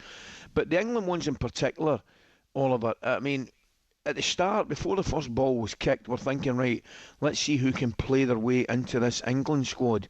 Yeah. And it ends up, we're talking about, after 2 games, who's played their way out of the England squad more than anything. And it's been a great couple of games for guys like Maguire, Bellingham, Trent, Gibbs-White, boys like that. Yeah. Yeah, I mean, a couple of things I've read which I've agreed with is that the players who weren't involved in these 2 matches have ended up looking very good because the ones we've seen we're really none the wiser as to how they might go in the World Cup, and this is one of the elements I don't understand, in that this was England's last appearance on home soil before a World Cup, and surely, regardless of the opposition and the sort of relatively little competitive consequence, the consequence was for them to grasp their chance to put themselves in the frame to as I wrote, to compete in the one major tournament they might ever experience in their careers, and I just don't understand why the whole affair felt so pedestrian on that basis. It just didn't seem to be that. I mean, we're still not absolutely. We think obviously that a player like Palmer will be at the World Cup. It would seem insane that he wouldn't be. But I mean, given the injury that he's had and the relatively little game time, even he looked just flat compared to what we know he can produce. And so I was just surprised that when you looked at the Japanese performance, there wasn't the same kind of, this is all I've got in the world, I'm going to grasp the moment mentality from England. It just and that makes me slightly concerned as to whether Tuchel has really got the music right. Oliver, thanks very much for your time for joining us Oliver. this morning. Certainly wasn't the most inspirational or inspiring of games for certainly Scotland or England, to be honest with you. Oliver Brown there, Chief Football Writer for The Telegraph. Thank you very much for your time. Now, still to come on Breakfast this morning. Superstar Breakfast preview on talkSPORT with Travis Perkins. Doing what matters for the trade. Find your local branch at travisperkins.co.uk. Oh, this was a belter. This was a classic, Gab. I don't know if you remember it. We're 1 week away from the start of the Masters, and who could forget, we'll never forget, this classic Dino prediction from 3 years ago. My tip for the Masters is Matt Kuchar. He's one of the best chippers, 44 years of age, experienced, won more match play events than Tiger Woods.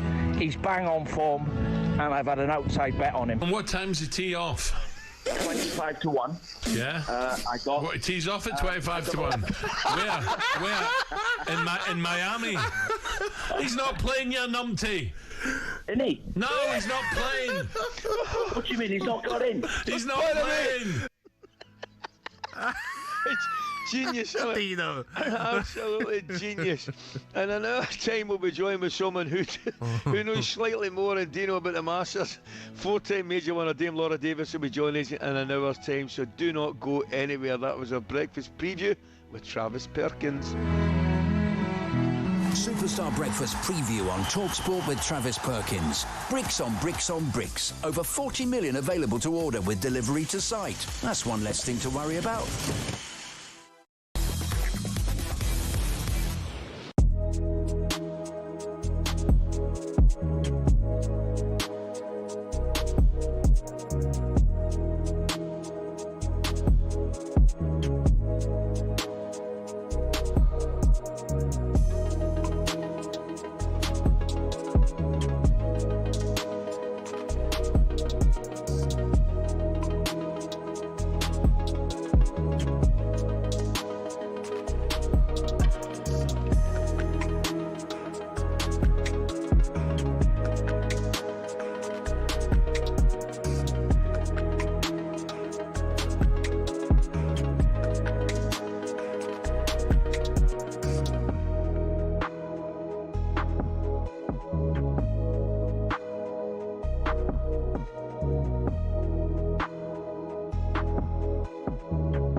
The same Vinay Venkatesham, who was lauding and applauding Daniel Levy there.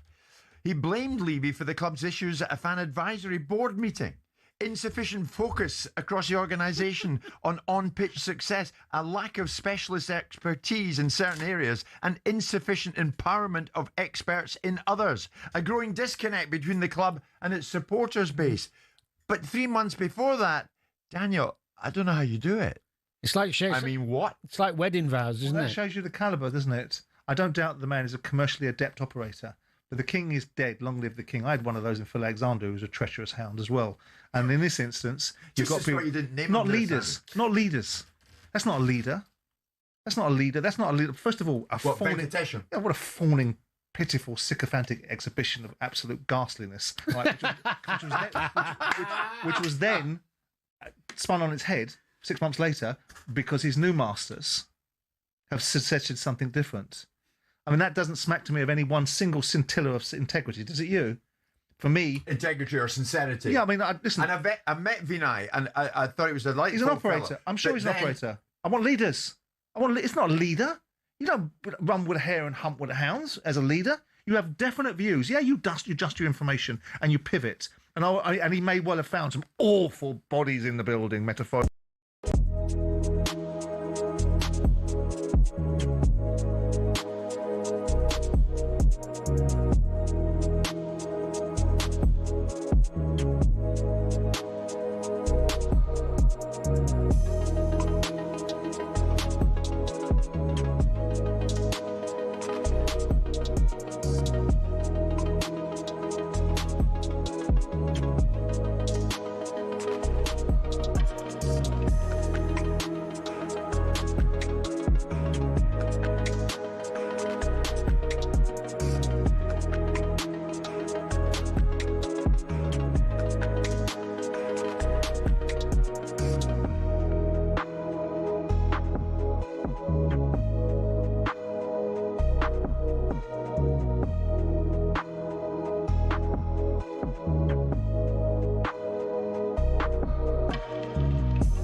Okay, once again, Thursday the 2nd of April, 7:50, talkSPORT Breakfast with you this Thursday morning. Ali and Gabby also with you in the studio.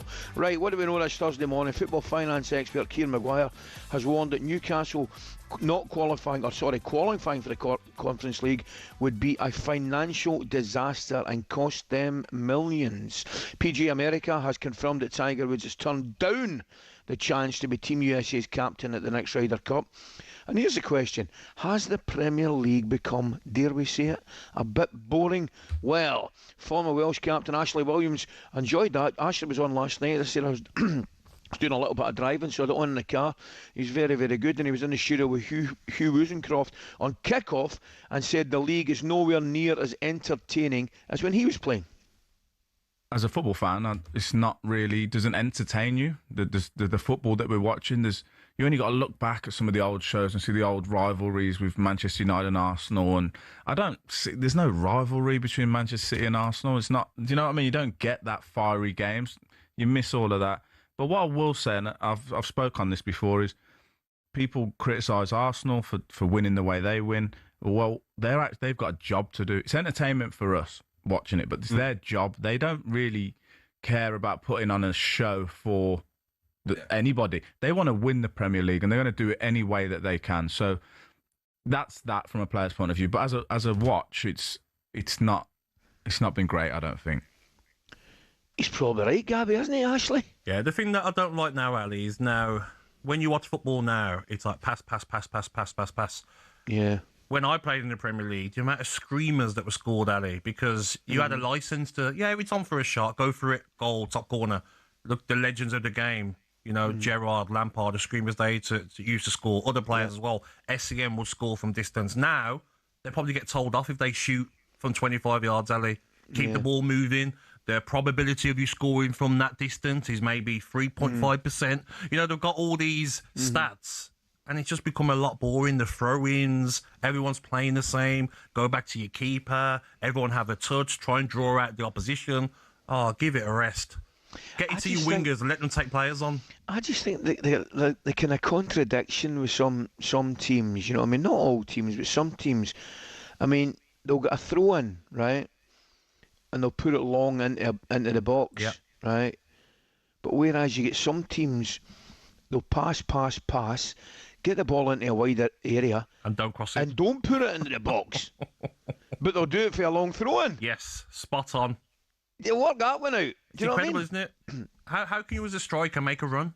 You don't know when it's coming in. That's exactly what I'm thinking. Mate. Anyway, there's more from Ashley Williams, who I thought was excellent, the talkSPORT YouTube channel. Now, Angelina's back with us, and we're talking boxing, Angelina, aren't we? Yes, we've got a huge weekend coming up, huge night of boxing, because on talkSPORT, it's Derek Chisora taking on Deontay Wilder at London's O2 Arena. Going to be an absolute cracker. And of course, the expert team will be keeping us up to date throughout this busy fight week. Don't forget that you can watch along with us ringside on the night of the fight. Wilder versus Chisora, Saturday, live on the talkSPORT network and the talkSPORT Boxing YouTube channel from 7 p.m, or you can watch it live on DAZN as well. But in the meantime, there is a big talkSPORT interview with Wilder on the talkSPORT Boxing YouTube channel. However, it would be remiss of us to not remind ourselves of Wilder's famous interview with a certain Simon Jordan. We're not going to talk about him at all. But as part We're not going to talk about him at all. I know the truth. I have the facts. Okay. I got the proof. I got the people to tell it. I ain't never lied about none in this business. But you don't get it. Well, okay. None of y'all get it. That's the problem. You think you get what you don't understand. Man, let me get the out of here, bro.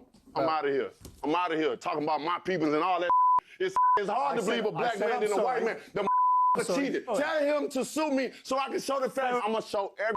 Fantastic. I'm going to get all the people that know and all the people that's in the inside. He got people that in the inside of him that can know. I don't, what? I don't about that. I'm not a Fury fan. I don't about it. I said we didn't want to bring him up in the first place. It ain't got to do with him. Fair enough. Simon was so scared. By the way, Spencer's as well. I've got to say to you, I've never seen that. Haven't you, Ali? Ali, where have you been? I have never seen that. That was different class, man. Yeah. Well, Wilder has also been speaking to Piers Morgan Uncensored and gave his thoughts on that Simon Jordan interaction. What made you so angry about that? I mean, it's just the fact I'm a grown man. You're not going to tell me what I'm going to talk about when I don't want to talk about. We are going to talk about it. So when he said we're all going to talk about it, I'm like, hold up. You know, I got more responsibility than you have life left in you. You know, so how you tell a grown man what he's going to talk about? My thing is don't edit it. Don't have an hour-long show, then edit it to benefit yourself. Well, Simon will give his reply on White and Jordan at 10 a.m. this morning, but he has taken to social media to respond. Gabby, the grammar on it isn't great, but can you please read it for me in your best Simon Jordan accent? Okay. Happy to show the bits that weren't shown. That will make Wilder look a bigger moron than he already does. He lied about saying I was told not to ask about Fury. He turned a reasonable question about Fury, a subject he has advanced, into a race-related rant. Threatened to punch me, screamed and hollered, and makes out now he's misrepresented. And I'll add, Burke. Absolute Burke. Well read, Ali, son. obviously, you're just reacting to I'm this sitting here with now. my eyes closed. I've got my eyes closed up being a tail. That sounded just like Simon. It was. Thank you, Alistair. It's amazing. Wonderful work from Gabby there. Thank you. I mean, Ali, are you backing Simon or Deontay? I mean, you're just fresh into this. No. Well, hey, I'll tell you right now, if it's a discussion, all right, or a verbal discussion of any description, my money's on our talkSPORT pal. But if it becomes physical, I tell you, my money's on. Do you know what? I understand where he's coming from, Deontay Wilder, because when I listened to it before, Simon says, no, you are going to talk about it. So he's probably thinking, Ali, hang on a second. Who you talking I've to? got one of the hardest punches in the world by any man alive. Who are you talking to? So there you go. So just briefly explain to me, Deontay Wilder reckons that Simon was told not to bring up the Fury situation, a conversation with Fury. He brought up the Fury situation. He didn't want to talk about it, and Simon said, well, no, we're going to talk about it. But, Ali, I have to mention that Gabby has been obsessed this morning with Deontay Wilder because he was also discussing how he was baby-trapped by a woman who stole some of his swimmers. So, Gabby, the floor is yours. What are your experiences? What are your experiences with baby trapping? Have you not seen it? He's on Piers Morgan, and he says, you know, he was trapped by a lady. Something was stolen from him. Something was stolen from him, Ali. And he was trapped. And a baby came. And a baby came 9 months later. So Gabby wants to talk about his experiences with baby trapping. No. Listen, it's something that a lot of athletes, a lot of people, can be people with money, people without money that experience, and it's not on. And I think it's what some men have to deal with, Angelina. It's not fair on us. No, it's not fair. And we just want to caveat this with you love all of your children. I love it. Yeah, I have not experienced this. You know, thank you. I don't get paid to talk about this. If you can offer me some big money, I'll do the exclusive, maybe. But no, it's something that he looked very angry about, didn't he, Deontay Wilder? Yeah, he looked very upset. Ali, you're very quiet, Ali. Well, I'm listening. This is a learning curve for me. This whole episode. I'll tell you what. If you can channel this anger that we've seen with Simon and Piers Morgan, man, into the fight against Chisora on Saturday, Big Derek better watch out, guys. Very interesting, Angelina. There you go. It's the first time I've seen it, and I'm going to watch it again. I don't have any doubt. Is it on the top one? It'll be on the talkSPORT boxing YouTube channel. But you keep saying that I keep coming in and causing chaos and stuff. So I'm just trying to raise the level. I enjoyed that one. That was enjoyable chaos. Thanks, Angelina. You're welcome. Now, talkSPORT understands Manchester City have formally asked Pep Guardiola for clarity on his future plans. More on that next, guys.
I don't know if you saw the Italy penalties last night. Absolutely, I did. I didn't. Woeful. Yeah. But the atmosphere in Zenica in Bosnia, I mean, they had guys with flares in the high-rise buildings next to the stadium. I mean, they gave those Italians a tough night. Okay, Nick, look, it's easy sitting here, right, taking penalties. I've been there, Ali's done it as well. But when you see the Italian penalties, and two of them, one's blasted over the bar and one hits the bar. Yeah. You know, surely if you're going to go hard, keep it low. You've got to go low. You know, you're not playing rugby. You're not blasting it as high as you can. Well, we saw Brennan Johnson for Wales as well do a similar thing. But one of the Bosnian players stuck his penalty in the top corner. It was absolutely perfect. So if it comes off, it's the best place to go. Yeah, there's very few that can do that. Absolutely. Okay, in that moment. Would you, Al, be confident? No, I used to just whip them back across myself. Low and hard. Yeah. Low and hard was whip them back across. You take the chance. If you lift it, if you lift it, it looks great. It goes in, but if it doesn't, yeah. Also, we're not going to see world-class keeper like Donnarumma. Still hasn't been to a World Cup, and he's been in that Italy side for a long time. Unbelievable. Do you know what? Mad stuff comes out when things like this happen, and you then go, Donnarumma is not going to go to a World Cup, and Ali says that's the third World Cup in a row they've missed. Mad. And they've won a Euros in between. Yeah. Do you know what I mean? It's not as if they've had a bad team. They've won a Euros in between. That's mad, isn't it? It's unbelievable. I think it's remarkable.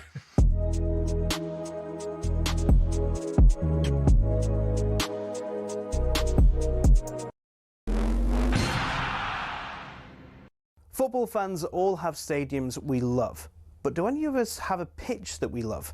It might sound like an odd question, but pitches can be different sizes with big consequences. Why is that? And what are the actual rules? Back when association football started, pitches could be up to 100 metres wide and 200 metres long. That's longer than Ellen Road. Not the pitch, the stadium.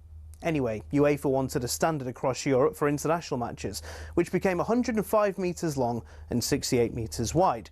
But some clubs have been rebels, not intentionally, but because of the stadiums. Take Highbury, for example. It was 5 metres shorter and a metre narrower, meaning away sides had a challenge to adjust. White Hart Lane was exactly the same. And actually, when Spurs temporarily moved to Wembley, they asked the FA to shorten the pitch. The FA, very offended by the sacrilegious suggestion, said no, which in fairness could have actually benefited Tottenham because when they moved into their shiny new stadium, the pitch was exactly the same size as Wembley's. Today, Forest pitch at the City Ground is a big one. It's 2 metres wider than any other pitch in the Premier League. But the smallest of all, Craven Cottage, just 100 metres long and 65 wide. No excuse for not tracking your man.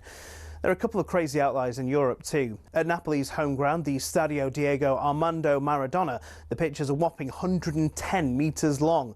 At least they don't play on a slope like Newcastle do. There's a 2-metre incline on the pitch at St James's Park. And don't get me started on the old pitch at Yeovil too. It used to be a slant of 2 metres corner to corner and across the halfway line. So UEFA have their standards. So do the FA, but they do give pitches in England some wiggle room. Pitches can be anywhere between 90 and 120 metres long and between 45 and 90 metres wide. I mean, the rules state you can't have a square pitch, but in theory you could have one that's 91 metres long and 90 wide. Imagine rocking up to play a Sunday League game and the pitch is basically a square. So there are rules and regulations on sizes, with a UEFA standard that roughly everyone follows. But as we all know, size doesn't matter, does it?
Yes, it is Thursday, the 2nd of April, and it's 5 minutes past 8. A very good morning to you. This is talkSPORT Breakfast with Arnold Clark. It's a perfect time to upgrade your car. Get 2 years free servicing when you buy a used car in the upgrade event. Check it out online. Ali and Gabby with you this morning. Now, half-time in the show, but on the way for you this morning, former Cruiserweight World Champion Tony Bellew will join us to look ahead to a huge fight this Saturday between Derek Chisora and Deontay Wilder, and discuss the prospect of Everton finishing above Liverpool. Who'd have thought that earlier on the season? We'll also be asking a proper footballer, a proper legend, Eddie Gray. I've got to say to you, what a player Eddie was, Gab. Top. Oh man, he was fantastic.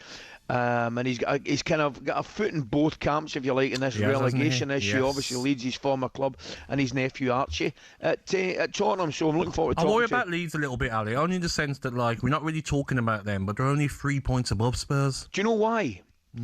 Because their level of performance has been a lot better, but they're only picking up draws. We know how football works, though, Ali. Yeah. You know, they're doing well in games, but, like, if you're not getting wins, if West Ham win, they'll be 1 point behind them. Yeah. You know? Oh, I know. It would be a little bit concerning, but do you agree? I think the level of performance has certainly been better than Tottenham, that's for sure. And also, four-time major winner Dame Laura Davis will look ahead to the Masters, which starts a week today, I think it is. All that and more. But now, what does the future hold for this man? Phil Foden is playing through the middle tonight, hoping for his first goal in 22 games. The structure was also too narrow, so we made it difficult for ourselves.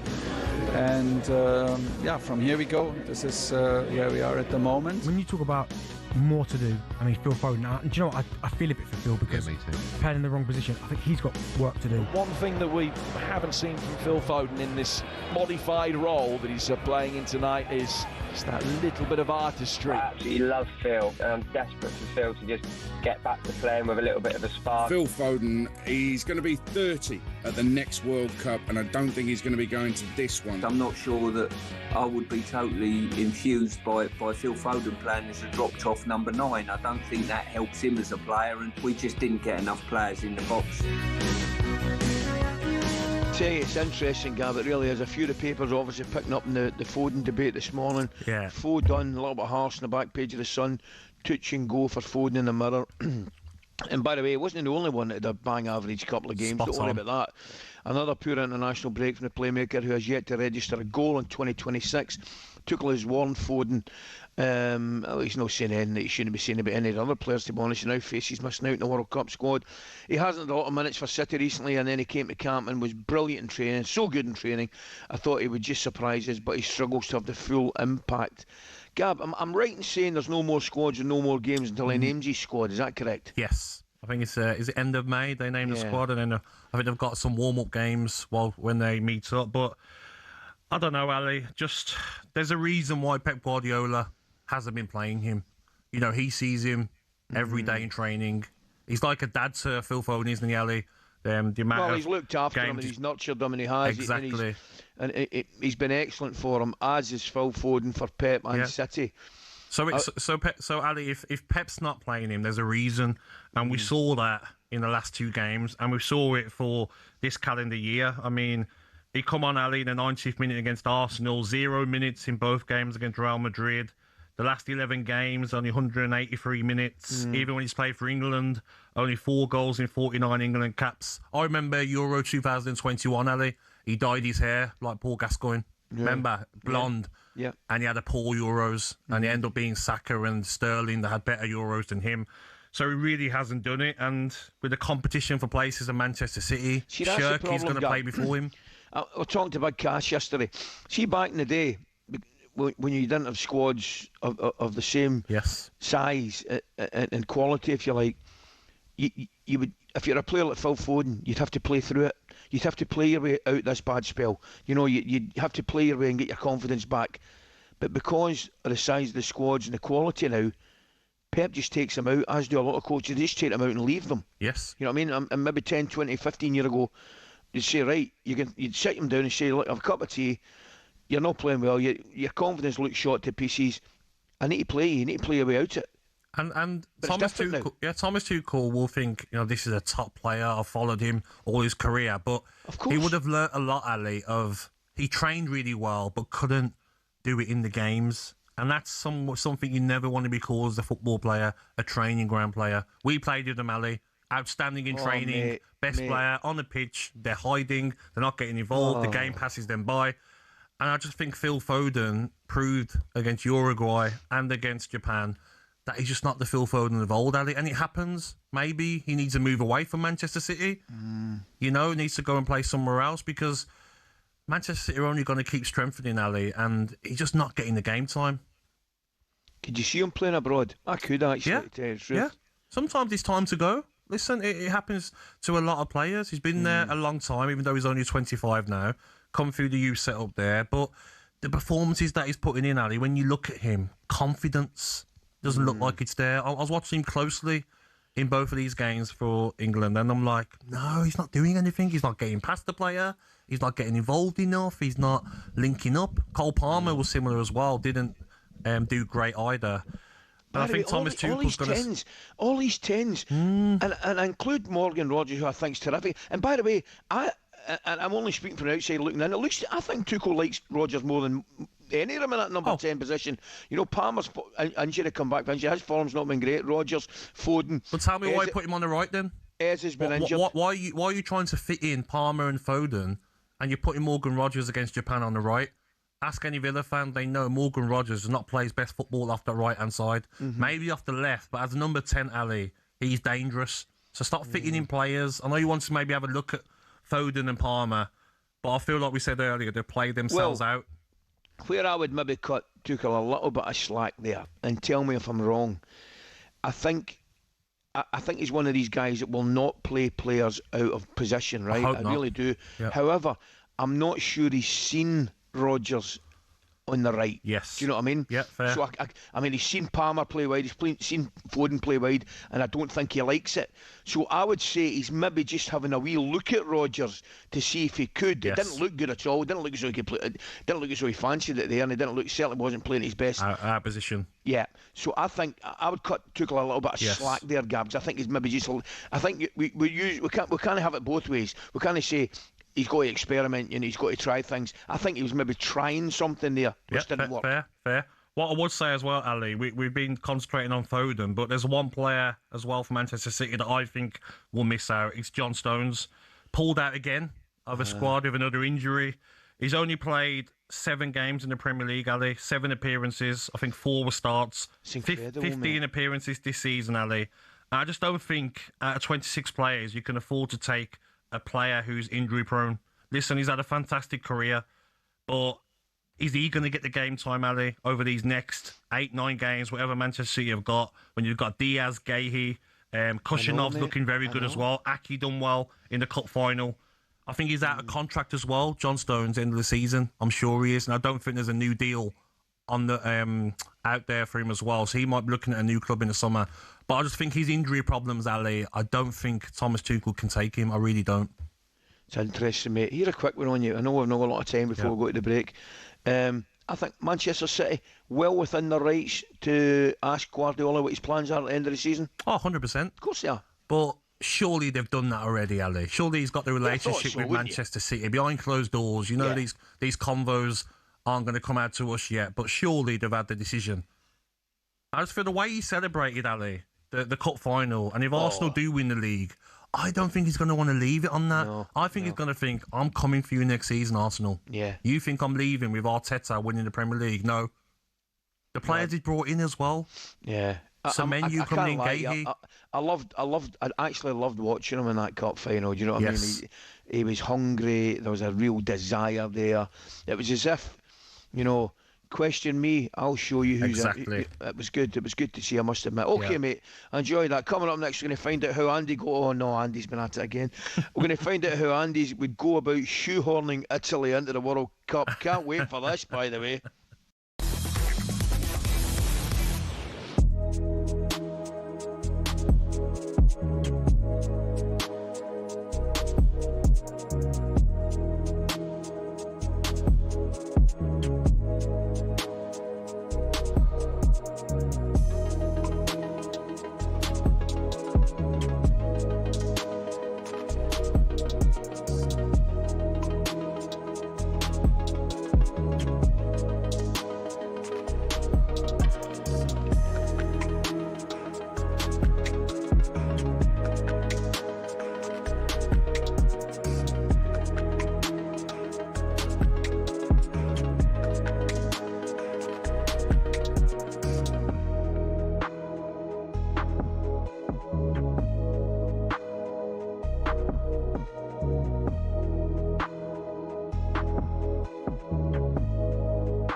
Tottenham Hotspur have appointed Roberto De Zerbi as their new head coach. It is a 5-year deal. De Zerbi will become one of the best paid coaches in the Premier League, and he will receive a huge survival bonus if he keeps them up. Spurs were reluctant to include any relegation clause in De Zerbi's contract, in part because of the message it would send to the players. So there ain't no clause in there. His first game in charge will be away to Sunderland on April the 12th. Thereafter, at home to Brighton, away to Wolves, and Villa, at home to Leeds, away to Chelsea, and at home to Everton. And the sporting director, Johan Lang, says De Zerbi was always the club's first choice. Simon, we've spoken about this, and now it's happened. Is this going to be a match made in heaven or hell? Well, I mean, ultimately for Spurs, if they avoid relegation as a result of the decisions that he makes, initially it'll be a match made in heaven. I mean, I judge him by his conduct in previous instances, and I always make the observation that if someone shows you what they are, believe them. But also, people are capable of revisiting things, changing the way they operate, and learning from their experiences. And that's the reasons why my attitude has adjusted towards Marcus Silva, because new information determines that. So my bias towards De Zerbi is not about his football coaching prowess, because we know he's a good, decent coach. Is he elite? No, I don't think he is. But is he a good one? Yeah. Is he better than Tudor? Yes. Is he worthy of being paid the third highest manager in the Premier League? Of course he's not. But Spurs have been bent over because they put themselves in a situation where they've got no choice to be able to go around and go, we got so desperate now, we'll pay anybody anything. It looks like, you know, if you can go into a desert and convince...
Lovely bit of music. Tune. Doesn't it?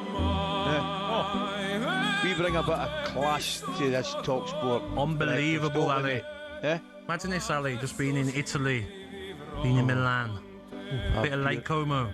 Oh, wee glass of white and a bit of pasta. The Some views, seafood Ali, pasta. Lake Como. It's on my bucket list, Ali. The tip. Listen, the Weans want to go. She's dying to go. They tell me it's unbelievable. Unbelievable, Ali. I'm sure you can work it with like some of your jobs, Ali. Go and watch Lake Como. I've got to say, Como are doing well. They look as though they win Champions League. Go and interview Fabregas, Ali. Get a work trip out of it. That might be the one. This is talkSPORT Breakfast. Alan Gabby with us one. Andy Goldstein gave his thoughts in Drive yesterday about the Italians missing out in the World Cup despite being winners just 4 tournaments ago. He explained a new rule change he would bring into World Cup qualification. In the Masters, in golf, like Tiger, doesn't have to qualify. No. He's won it. Yeah. I think there's an argument to be said that if you're a World Cup winner, you don't need to qualify. No, the only thing I like about that is if you won the previous one. I don't mind that. But I don't like... Italy should be there. Yeah, but that's saying like Uruguay, they won it back in the day. They should be there. No, they shouldn't. You got to earn the right to do that. But I think winning the pin... It's the biggest competition on planet Earth. Yeah. I think if you win that, with it comes automatic qualification. No, I think if you win it's once every 4 years, and it's usually a big head anyway. No, but I think if you win the one before, maybe there's an argument, but not if you just won it once before. Right, tell you where I'm on it. Yes, go on. Benty's spot on. If you win it, you should get automatic for the next one. Yes, because you must get an opportunity to defend it. Yes. And people say you're getting the opportunity to defend it in qualification. No, not at all. For me, I think automatic qualification for winners, because you should get a chance at the next tournament. Here's one for you. What about a country with the class of England who don't concede any goals during qualifying? Should they just go in and stop wasting everyone's time, Ali? Just put England in it. You know, we don't even concede. Never mind, drop any points. And answer your question, Gabby, no. What a shame, though, Ali, for Italy, though. Oh, mate. The Italians that are in America, Ali. It's a disaster. Gabby, it is an absolute disaster, mate. Oh. I'm gutted for my wee mate Gattuso, Reno, man. Oh. I'm absolutely gutted. Yes. I really am. Shame. At the same time, I did say yesterday, we had a lad at Rangers, Sasa Papach, brilliant lad, wonderful left back, wonderful footballer, and he's on the coaching staff with Bosnia. Yes. And I was looking at his Instagram yesterday. The scenes, amazing, mate, absolutely unbelievable. Yes. You know what I mean? Spot on. Clearly for Italy's disappointment, you know, but at the same time, the joy and I say the happiness and the qualification for Bosnia, and they deserve it, mate. They absolutely deserve it. The legends, though, Ali, of Italy must be like shaking their head, thinking, "What's going on? Three World Cups to miss." Imagine Maldini, Cannavaro. Oh, what they're thinking right now. Roberto Baggio. Altobelli. Del Piero. Oh. Francesco Totti. Oh, Totti! Oh, by the way, have you seen that thing on Instagram? Where, I think it's Totti's last game, and the guy in Roma and all it's unbelievable. Unbelievable, Ali. What a legend. Totti. Christian Vieri. Oh. Left foot bullet strike. Remember it, mate. Different class. Well, Italy once winners will not be at this year's World Cup, but the DR Congo will. Brilliant. Congo. Clips have surfaced online of one Congolese fan who is especially happy after securing the place at this year's World Cup. If you're watching us on YouTube, turn away. Looks like my old man, that does. Oh, my, look at that. That's brilliant, isn't it? I've got a pair of pants like that. Yeah, they'll bring vibes to the World Cup for sure, Ali. Oh, you better believe it. Yeah. Good Shame on Jamaica, though, not because they had two chances, Jamaica, two playoffs, didn't they? I think they lost to Curacao as well in the first playoff. Then to Congo. Cool. I know. I think I said to you before, my man across the road in the hotel, oh, he was buzzing, man. Was he? Absolutely buzzing. Brilliant. Okay, we're going to the latest odds now on the World Cup with Coral and John Hill. The Coral Daily Download on talkSPORT with Coral. We're here for the fans this season. 18 plus gambleaware.org. Very good morning, John. How are you? Good morning, John. Yeah, good morning, Ali. Good morning, Gabby. The frustrating thing, we're talking about Italy there, they've missed out on these 3 World Cups. The frustrating thing for England is they got it all together, didn't they, at that Euros and cost us from winning the European Championship, didn't they, in 2021? So really frustrating. But likewise, as a football fan, you want to see the best nations there, don't you, at the World Cup? And yeah, I think it's quite sad that Italy are not going to be involved. Yes. Incredible, John. John, I was going to say to you, the games, the friendly games, I know they weren't of the best quality and they're probably not magical betting games for you, but having watched particularly England's 2 games against Uruguay and indeed the one against Japan, where are we with it? Did that affect their odds? Because I could have seen them drifting slightly after those 2 performances. And you're spot on. They have drifted just slightly, England. They were second favourites at 11-2, but we've just pushed them out now to 13-2. And I think it's quite right now, the betting. We've got Spain in there, 9-2, the European champions.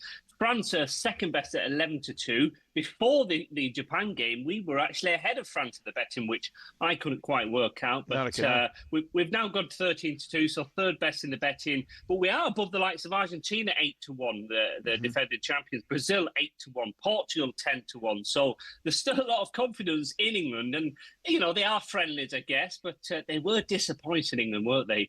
So they're going to have to improve. But look, Thomas Tuchel was hired to win a tournament. He wasn't hired to win friendlies. It was, you know, to get these big decisions right.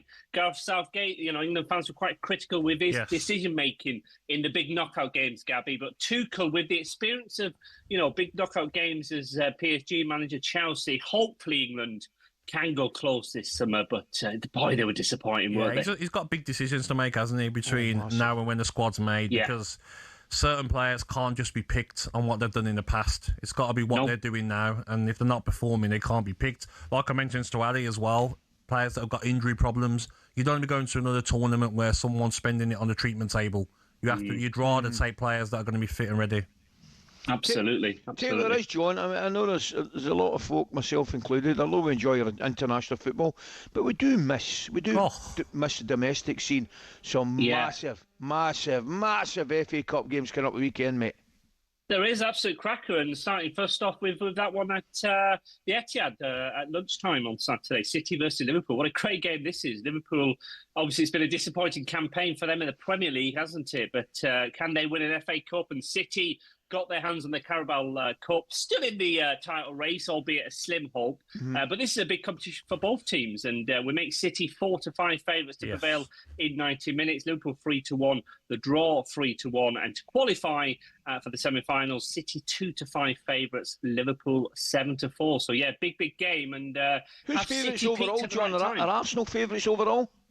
They are, yeah. They're 15 to 8 favourites, Arsenal. City 11 to 4. I think I'd rather back City at 11 to 4 rather than Arsenal 15 to 8. How are Arsenal favourites when they stalled in the last cup final? I'm guessing it's just because Man City are playing Liverpool, John, is it? Yeah. It's exactly that, yeah. You look at the games, obviously Arsenal are playing Southampton, they're much shorter in that. Again, they wanted to fight to qualify the Gunners. But look, they're still top of the Premier League, aren't they? I know they missed out on that Carabao Cup. It still could be a great season. They'll be fine against Southampton. All their players are pulled out and been rested. They'll have 28 fit players. 28 fit players on Saturday. You're a bad man. So big racing, good Friday racing in Newcastle, John. We've got an Irish National coming up, obviously, in our big national week. Yeah, big week ahead, isn't there? And mixed action mentioned tomorrow on the all-weather. The all-weather gets the spotlight. It wasn't long ago, was it, Ali? We had no racing on Good Friday. It was a day off for racing fans. But this meeting has been a real success. It really has. Some great prize money tomorrow. And we've even got Willie Mullins over. The big race tomorrow is the Easter Classic, the feature. And Billy Loughnane's running for the Master Willie Goucher. He's 7 to 2 second favourite in that race. On Monday, Easter Monday, is the Irish Grand National at Fairyhouse, where Ben Paulin and Ben Jones will team up with a Jukebox Kid. He's the 7 to 1 favourite in that race. And then a week on Saturday, the big one at Aintree is the world's most famous steeplechase, the Grand National. And that's the race, really, that a lot of us got into racing, didn't we, through Ali? We think, all the great memories. You probably go back further than me, Crisp, yeah. I remember Crisp getting caught by Red Rum. That was my first one that I can remember. When would that be? 73, was it? No, he won the race in 73, Red Rum, didn't he? Yeah, that's what I'm saying. Red Rum caught Crisp. Sorry, yes, you're right, quite right. I'm sure Crisp was about 20 lengths clear or something like that. I remember watching him with my mum and dad. Yeah. Brilliant, happy days. It's one of the great races, isn't it? But yeah, it's a great race, and it's different race this year. People talk about the fences not being quite the same, but look, it's a safer race as well, which we all want. So looking forward to that week on Saturday, and I'm sure that one, Willie Mullins, has won it for the last 2 renewals. Can he win it again? You wouldn't bet against him, would you, Ali? You would not bet against it for sure. I know he's only got one coming up for the Scottish National the following week, which is interesting. I'll give the rest of them a big chance. Yes, the Coral Scottish Grand National, looking forward to that, and we'll all be up there for that one. But a week before then, just getting the betting up now for you. Grainclair West is the 8 to 1 favourite for Willie Mullins. You've got Iron Maximus in there, 9 to 1. Jaguar, British runner 10 to 1, 12 to 1 in Rocco, and Haiti Couleur for the champion jockey Sean Bowen. He's 16 to 1. Disappointing in the Cheltenham Gold Cup, but can he bounce back at Aintree and win the big one there? I wouldn't put it past him. You wouldn't rule it out, John. Thanks for your time this morning, Top man, mate. John. Thanks Cheers, a lot, boys. pal. Now, coming up, Gabby selects his Liverpool side for next season. This is going to be interesting. Isak Tragic. Yeah, exactly. I'll try it again then. Isak and Ekitike dovetail as a strike pairing. That's an interesting one, and I'm not disagreeing with you, mate, but who will the manager be? Come on, surely. Gab will be revealing all next. The Coral Daily Download on talkSPORT with Coral. We're here for the fans this season. 18 plus gambleaware.org.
Tuchel was asked about Arsenal's 10 international withdrawals, including Rice and Saka. He admitted he understood the look of it, unquote, but defended his England duo over their injury issues, revealing Rice has been playing, quotes, at 70% for some time because of his continued discomfort.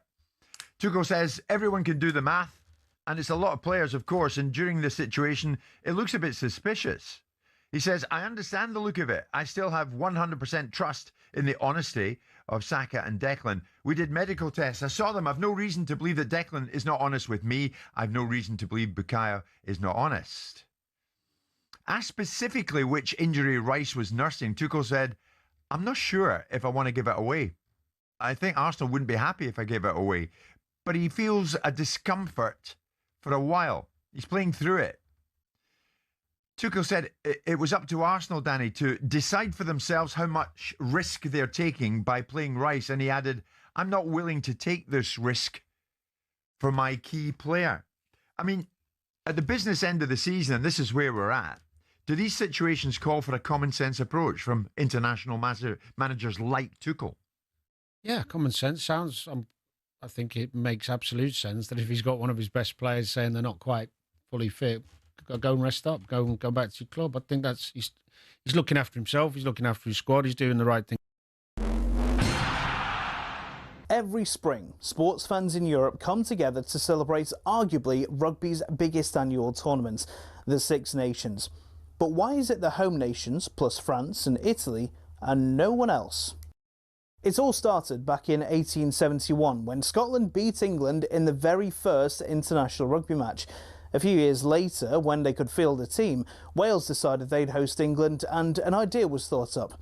With Ireland keen, they formed the Home International Championship, which ran from 1883. In 1910, France was allowed to join, as they were developing into a serious rugby nation, and thus the Five Nations was born. France had an interesting history with the championship. They were actually booted out for paying their players in 1931, when the home nations were keen to keep it amateur. After World War II, though, France were let back in, but it remained a closed shop for more than 50 years. And when another country was let in, it was only really because the Five Nations hand had been forced. Italy was developing into a serious contender, beating Scotland, France and Ireland twice in the same year, meaning in 1999 officials got together and said yes to Italy and it became the Six Nations. So what changes, if any, come next? 7 nations? 8? A promotion and relegation system? Or should we leave it alone and let it remain the great rugby tradition it's become?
Okay, it's Thursday the 2nd of April, it is 8:35 and this is talkSPORT Breakfast with our good friends at Arnold Clark. Shop the upgrade event today and get an extra £500. When you part exchange your car, don't miss your chance to boost your valuation. Now, Liverpool's big summer signing, Alexander Isak, has been sidelined since December.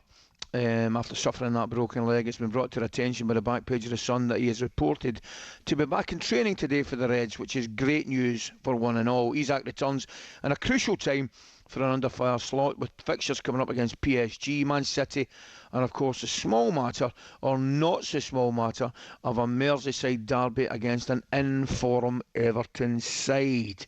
Big game. Oh, massive, mate. I mean, you've got to say, I mean, you clearly, I would think, would need a couple of games and some good training sessions under his belt after coming back from a Take series. a while, Ali, to get up to match fitness. Oh, I think it will. I don't think there's any doubt about that. But you've got to say, Gab, and it might not be this season, but he's still got a lot to do to prove himself. And actually, of course he has. Yeah. Do you see it happening? Yeah, I think he can. You know, Ali, we've seen what he offered in Newcastle. Listen, big transfer fees. We've seen it before, haven't we? Players go for big money and it hasn't worked, or he hasn't worked straight away. But I think once he gets up to fitness, maybe right at the end of the season, we'll see him back to some of his best. But definitely next season, Ali, a good pre-season, and I'm sure he'll be back to the Isak that we know. And hopefully he can go and have a good World Cup as well, since Sweden qualified. I think so. I mean, when you think about it from his point of view, yes, I don't think there's any doubt he'll be disappointed that he hasn't really set the hair on fire, if you like, since he's moved from Newcastle. But what an incentive if Liverpool can get through this FA Cup tie, and of course that is a big ask, of course, as I understand that, maybe even a bigger ask to get through the next round of the Champions League. But then you think about that, a World Cup to target. But Ali, they've got to play to his strengths. At Newcastle, they play to his strengths, early crosses into the box, early balls in behind. Yeah. You know, he would have done with a Trent this season, you know, getting those balls into the box. Yeah. And it's also getting used to your teammates, isn't it? You know, Salah was used to playing with Diaz, used to playing with Firmino and Mane. To then Isak being there, maybe they didn't form that relationship straight away. So it might take a bit of time for maybe when Salah does leave at the end of the season, then he becomes the main man and Liverpool play to his strengths. By the way, think about that front three you just named there. I know. Right? When they were firing, Salah was firing. Oh, Mane. By the way. I think a lot of people forget how good he was. Underrated, mate. Energy, and pace, Bobby Firmino, finishing. I think Bobby Firmino might have one of the most intelligent football brains in a long, long time. Do you know what I loved about that Liverpool side, Ali?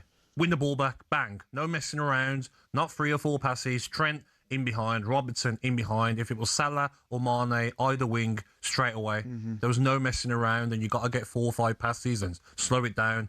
It was straight away, end-to-end football for Liverpool. Tell you what he did say. He said something interesting earlier on in the show, Gavin. I was thinking about it. Could Liverpool change the formation and go a 3-5-2?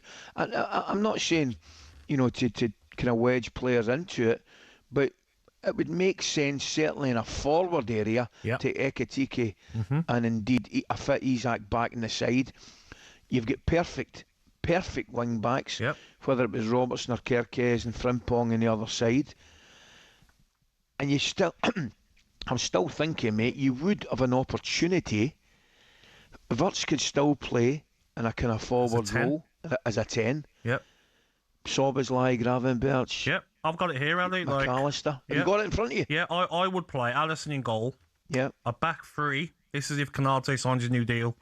A back three centre halves of Leone. He looked very good, didn't he? The little bit we've seen off him before his injury. If he's back in time, Leone, Canate, Van Dijk. Canate played in the centre of the three. Wing backs, Frimpong and Kerkez. They're better going forward than they are defensively. Don't disagree with Your that. 2 in midfield, Szoboszlai and Gravenberch. Wirtz as a 10. And then you've got your 2 strikers in front. So that means no place for McAllister. He's not been at his best this season. No, I agree with you. I agree with you there. I think he's a terrific player. I really do.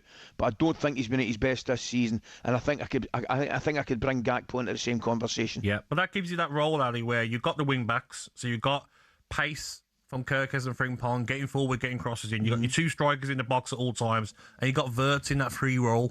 Go and get on the ball in that number 10 position. Plus, you've got Szoboszlai and Gravenberch behind.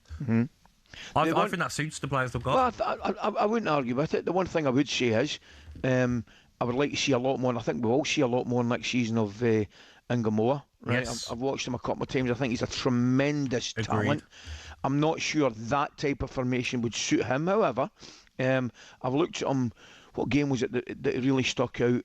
I'll tell you what it was. It was a Wolves game, I think, where he was well impressive, man. Honestly, God, Gab. Yep. Every time he get the ball, I think Robbo played that game, and it was the easiest thing in the world. Robbo would just feed him the ball, and let him go on with it.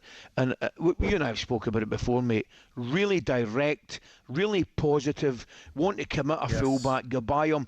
And as I've said 100 times, you get somebody that does that, as soon as they get by a fullback, the whole picture changes, mate. You're forcing centre-halves to come out, you're creating more space in the middle for forwards. You can change formation as well, Ali. Say if he come on the 65th minute, 70th minute, you can easily change it with the players that are on the pitch. Or you take a striker off, he plays as the striker, but you don't stay there. You can drift onto the left-hand side or the right-hand side. You know what it's like, Caddy? You get told a position and you think, oh, I've got to stay in that position. No, you can sort of rotate, can't you? Yeah. So I think that formation suits the players that they have. And then you've got Isak and Ekatike up front. I mean, imagine that, Ali, for defences. Oh, unbelievable, mate. It's Curtis fantastic. Jones on the bench, McAllister on the bench, Rio on the bench, Gakpo on the bench, Connor Bradley will hopefully be back from his injury.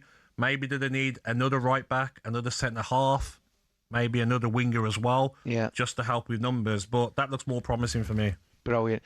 Well, listen, there's a strong rumour about you've been flexing your muscles with your charm, mate, because you've lined up a top guest for us next week.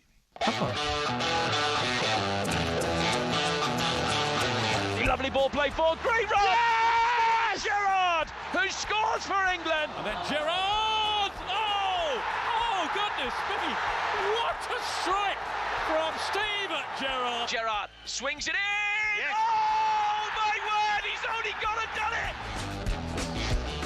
Yep, looks like that. You've done brilliant, mate. Steven Gerrard's going to be live on talkSPORT this coming Tuesday. You weren't. How did you manage to get him off the paddle court, by the way? That's how I started the convo, Ali. Says, you're playing a lot of paddle, aren't you? He says he's loving his paddle, Ali. He loves it, by the way. More than anything, he said. Well, where were we? We were in Madrid. Yes. And he wasn't there, full enough, or he came later. But Maka, Steve McManaman, myself and a few of the boys were playing paddle, and I could tell Stevie was raging, man. He's busting for a game, right? He was busting for a game. That's what it does to you, Ali. Like, you feel like if you don't play every day, like, what am I doing? It's hard to get the players to play every day, but he said that he loves it at the moment. And I just thought to myself, Ali, Drive getting Sir David Beckham on. I thought, they can't have all the fun, Ali. You know, we've got to start getting some big boys on, and Steven Gerrard was a better player anyway, so he's on. Brilliant. Look forward to that, mate. Just regarding that Liverpool side, I'm guessing you've got Arne Slot managing it next season? Yes, I have, yes. Good Deserves man. a chance. Absolutely. Definitely. Couldn't agree more with you. Right, still to come in breakfast. Superstar Breakfast preview on talkSPORT with Benchmarks Kitchens and Joinery. Get trade prices on kitchens to suit all styles and budgets at Benchmarks. Okay, Chelsea seem in a spot of order outside the dressing room and in it. Gabby gave players these instructions early in the show. Real Madrid aren't paying 100 million for Enzo Fernandez. No chance. I'll tell you that now. So you better shut up, be quiet, and help your team get back into the Champions League. So we're going to take a look back at Chelsea very, very shortly. That was our breakfast preview with Travis Perkins. Superstar Breakfast preview on talkSPORT with Travis Perkins. With 250 hire branches nationwide, it's easy to hire at Travis Perkins.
I wanted to talk about Marc Cucurella, actually, because twice in 2 days he's hit the headlines.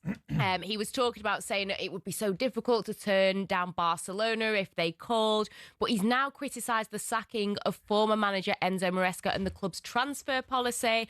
On the sacking, he said, the moment Enzo Maresca left, it had a big impact on us. If you asked me, I would not have made this decision.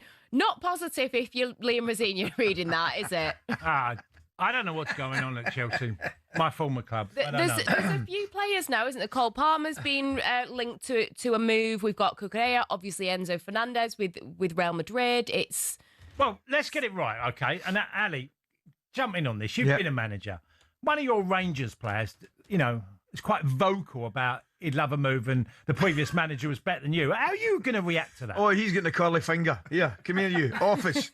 Oh, he's getting the curly finger. I need a word with you. Sit down there. It's got it. Wouldn't do it, would you? No. I think it's disrespectful. Absolutely. Right. I think it's disrespectful. I really do. I mean, you don't want the manager coming out and saying, right, I'm going to get rid of him straight away when I come in. That you can't have it that way either. There has to be a mutual respect, right? Yeah. Now, I don't know how the questions came about. It happens all the time. Yeah. Particularly in international breaks, right? Yeah, they go away and they exactly. And he's maybe sat down at a press conference and been talking about the game, and then somebody's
Thursday the 2nd of April, 8:48. This is talkSPORT Breakfast. Alan Gabby with you this morning. Okay, what do we know this Thursday morning? Well, I'll tell you, talkSPORT understands Everton are eyeing up a reunion with former defender John Stones, whose contract at City expires in the summer. Here's an interesting one. Ireland's biggest stadium, Croke Park, will host a football match for the first time in 17 years, when Manchester United will play Leeds in a pre-season friendly which will take place in the 82,000 seated stadium. And Roberto Zerbi has addressed Tottenham fans for the first time since signing a 5-year deal, making him the club's third manager of the season. Here is exactly what he had to say.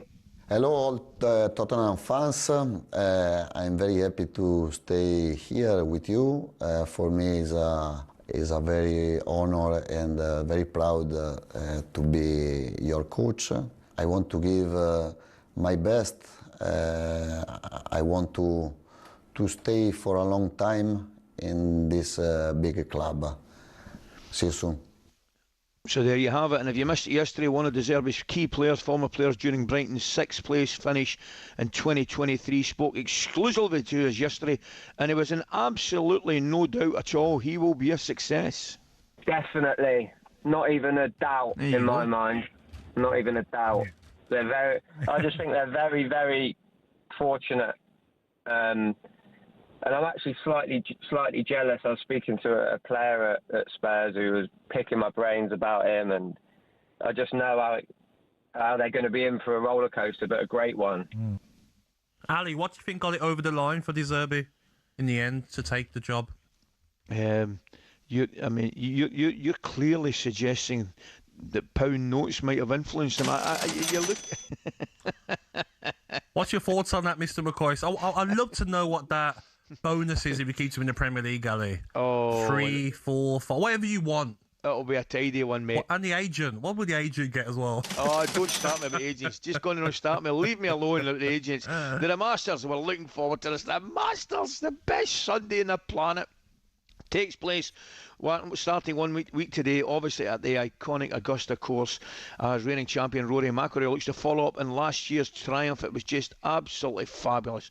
But the golfing world is still coming to terms with the fallout from Tiger Woods' series crash in Florida last week. Five-time Masters champion says he's stepping away for a period of time to seek treatment and focus on his health. For more on this, I'm delighted to say that joining us, four-time major championship winner Dame Laura Davis. Morning, Laura. How are you? Good morning, Laura. Morning, Gabby. Morning, Ali. Great. Thanks very much for joining us, Laura. Now, before we talk Tiger and we talk Augusta, I want to ask you about a good news story, and it was obviously Gary Woodland winning the Houston Open after everything that he's been through. I think he won it before 4 or 5 shots. Was that not just a tonic for everybody? It was amazing, wasn't it? I mean, he had been playing some decent golf coming into it, but I don't think anyone, even he, probably thought, you know, with my first real chance to win, to actually get the job done and get the job done like that. I mean, he really and truly on Sunday, you would have thought he'd have been nervous, but he showed absolutely no signs of that. And it was absolutely fabulous to see, because what he's been through and now the story's come out, how he coped with it, you know, only he will know. But amazing stuff. It was fantastic, Laura. I've got to say, I loved it. Now, sadly, we're going to have to discuss Tiger. I mean, and clearly, you know, the man has problems, and we should sympathise with that. But the new incident rather involving the car accident, clearly he's becoming a serious concern not only to his own health, to other people's health. It's really sad to watch this, Laura. Yeah, it really is. I mean, I think everything stems back to his back and all the operations he had and the pain he was in, and you know, just started taking normal medication to help with the pain of that. And then what happened to him when he crashed his car in LA a few years back, and his leg, the position he's in with his leg and constant pain, you can't understand it, but you can see why he would be taking too many. The thing I don't understand is, why does he keep driving? I mean, if he knows that, you know, this puts him in a poor position, that's the only thing I'd question. But the pain side of it, I cannot even imagine the pain the man's in. So I'm so pleased to hear that. Sounds like he's really addressing it now, and he's going to go away for a while, and he's going to get things sorted on that side of it, because you just don't want to see it. If he's one of my heroes in sport, let alone golf. Yeah. I think, Laura, like you just said there perfectly, it's when you're putting other people at risk, isn't it? You know, and yes, he's got his issues, but just don't drive. You know, the money he's got, more money than he can ever spend. Get a driver, a 24/7 driver, wouldn't you, at all times? Well, that's the confusing thing, isn't it? But I suppose if you're Tiger Woods, you think, I don't want to be driven around. It'll be okay. I'll just nip down the shops, and then this kind of thing happens. And whatever the circumstances, you know, to put other people at risk is just silly. Is not a strong enough word, really. Yeah. Laura, we're looking forward to the Masters. I still sit here and say, Ryder Cup aside, last day in the Ryder Cup, the Masters Sunday's it's absolutely magnificent. Front of the telly, feet up on the sofa, nice glass of claret. You just can't beat it. Last year, I mean, last year will take some beating. He can't do it again, Carrie. I think there's only 3 players have ever defended it. Can Rory do it?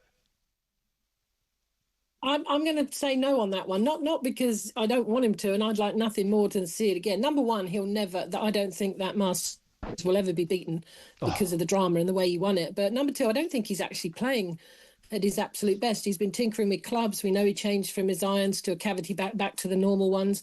But him and Scotty just don't seem like they're playing at their absolute top level. And we know Augusta finds out any slight that if your game's not 100% in all departments, Augusta will find that out. So I'd be looking for someone other than those two. But you'd say that, you know, the bookmakers, they'll have them as the strong favourites still. But if they're not in the mix, it'll be a shame. Do you think he's over his injury troubles, Rory?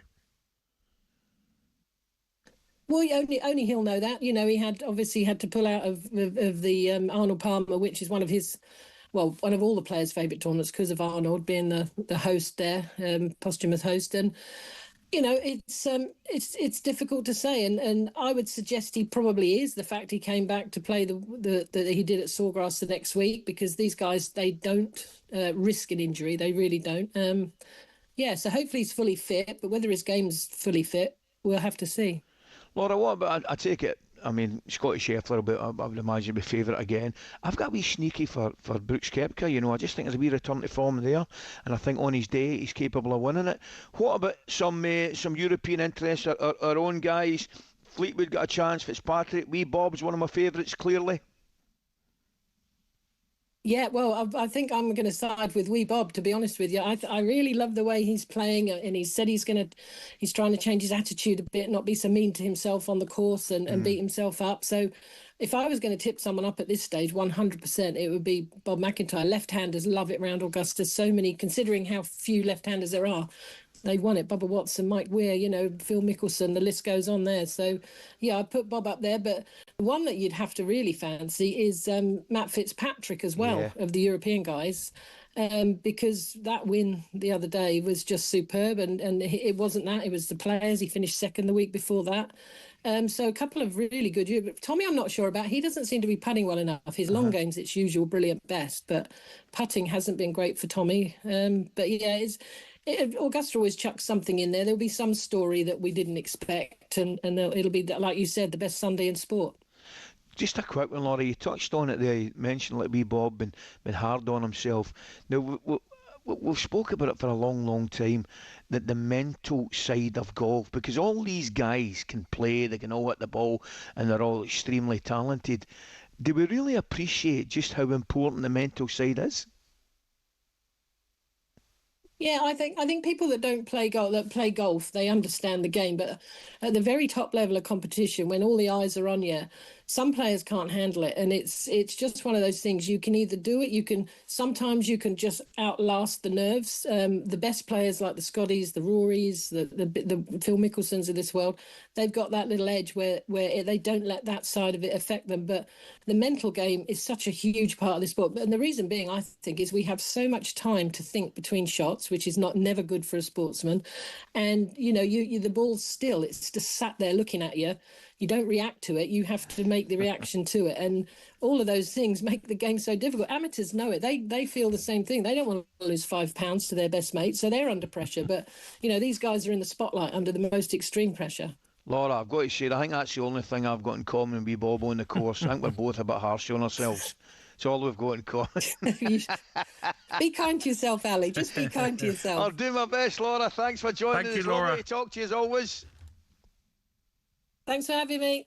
Take care. Up next is the Blue Coat Project, about to come crashing down at Chelsea.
But we know the bulk of his squad, don't we?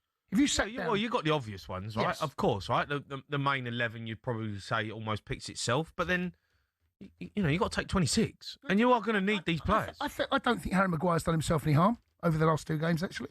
No, the number 10 position for me is scary fault. That is not... Well... Has Cole Palmer done enough in this England, in the last two camps, to warrant being on the plane? This is what annoys me about you. Why the last... It's not just these last two games. It's the last year. Well, he ain't played. So for England, I'm talking about. Yeah, but he's hardly played for Chelsea. The last year, that's what Thomas Tuchel will look at. Not just Cole Palmer, all of them. It's not just the last two games. If you take the last two games... Yeah, but Cole Palmer needed to turn up for England this two camps and stake his claim. Yeah, and he hasn't. Well, he hasn't done enough. None of them have. I mean, there are one or two players you look at and think... I think, in all honesty, as I mentioned, Harry Maguire, I don't think's done himself any harm. I think Garner's done himself any harm. Are we going to go to a World Cup with Harry Maguire and Jordan Henderson? We might do, yeah. I mean, we're going on like we're favourites, right? Honestly. Who says we're favourites? Well, everyone likes to think we are. Everyone likes to think we are. It's all about what you do when you... I've seen so many of this. I can go back over managers over the last 20 years where this same conversation comes around.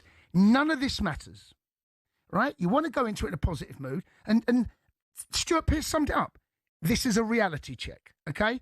We're a good team. We can be a very, very good team. We're not a brilliant team. But it's about getting to the USA. The 2 warm-up games... We should be a brilliant team.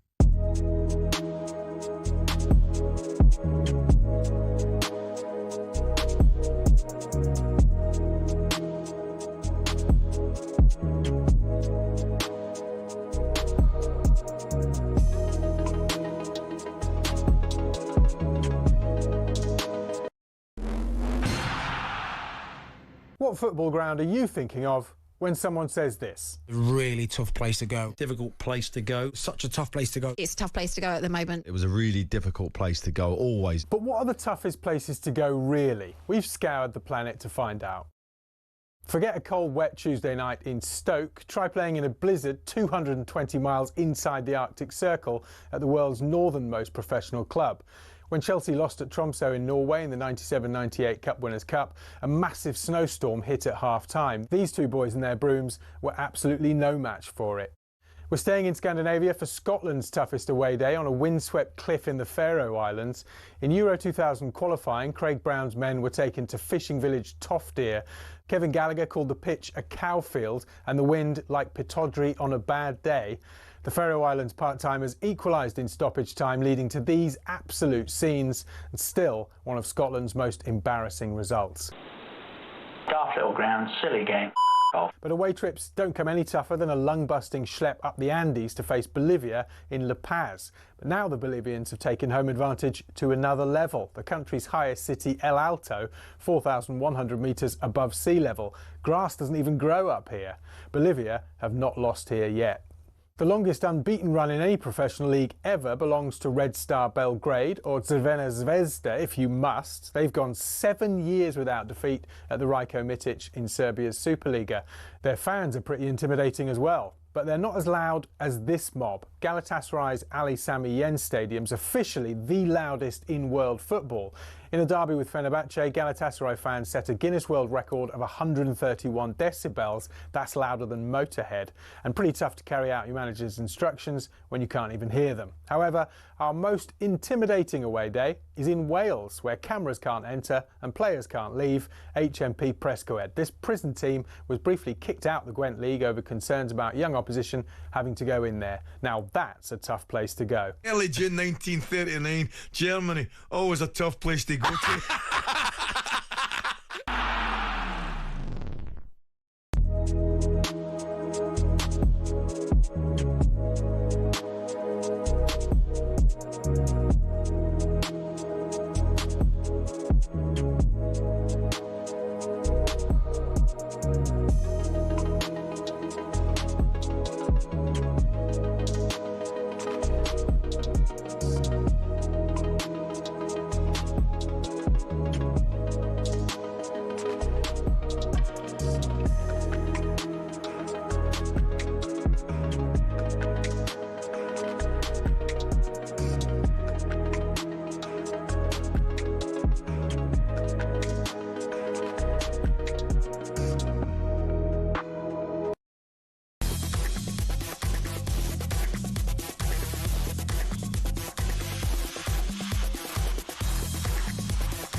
Okay, Thursday, 2nd April, 9:05, talkSPORT breakfast with Arnold Clark. Buy a used car and get a free 2-year service plan plus an extra £500 when you part exchange. Shop the upgrade event today. Ali and Gabby with you this morning. Gabby, an interesting one.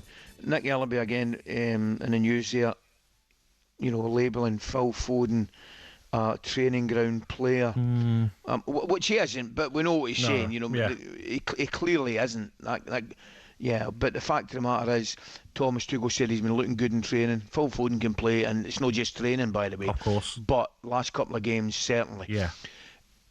We've all played with him, mate. We have all played with him. I mean, even when I was a boss, man, I had a boy that was incredible in training, stuck him in the top corner and all that stuff, man. And then come Saturday, do you know what I mean? I can imagine you, Ali, after the game. Wee man, do it in the game. You can be awful in training. Just do it in the game, please, because I'll lose my job if you keep doing it in training, not in the game. Wee man, you try giving me the Dan Mac. Show him a video, Ali, of training. Remember when you done this? Do that on a Saturday at 3 o'clock, please, mate. I was showing videos of himself in training and saying, "This is you, by the way." have you anything that springs to mind that you say they just couldn't transform it? You know what I mean? From There's one player, but I can't say because I can't. It's harsh, isn't it? It's harsh. He knows who he is. Let's put it that way. But it's difficult. It's very difficult. Some players were the opposite, Ali. Say again, mate. Some players were the opposite. Oh, I know. By the way, I tell you right now, I'd rather know. Exactly. I know which one I'd prefer. Exactly. They turn up when the fans are there. The fans are giving them all sorts.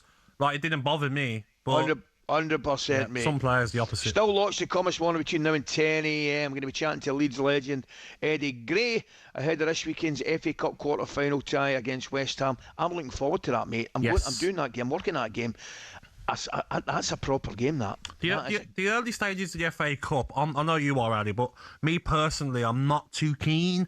But now when you're at this stage, some of the games we've got this weekend... You're joking. You tell me you didn't enjoy Crystal Palace getting knocked out. No, even as a player, Ali, I rarely played in the first FA Cup game in some of the seasons because that game you normally get rested. You know, if you're playing in the Premier League, you get rested, Ali.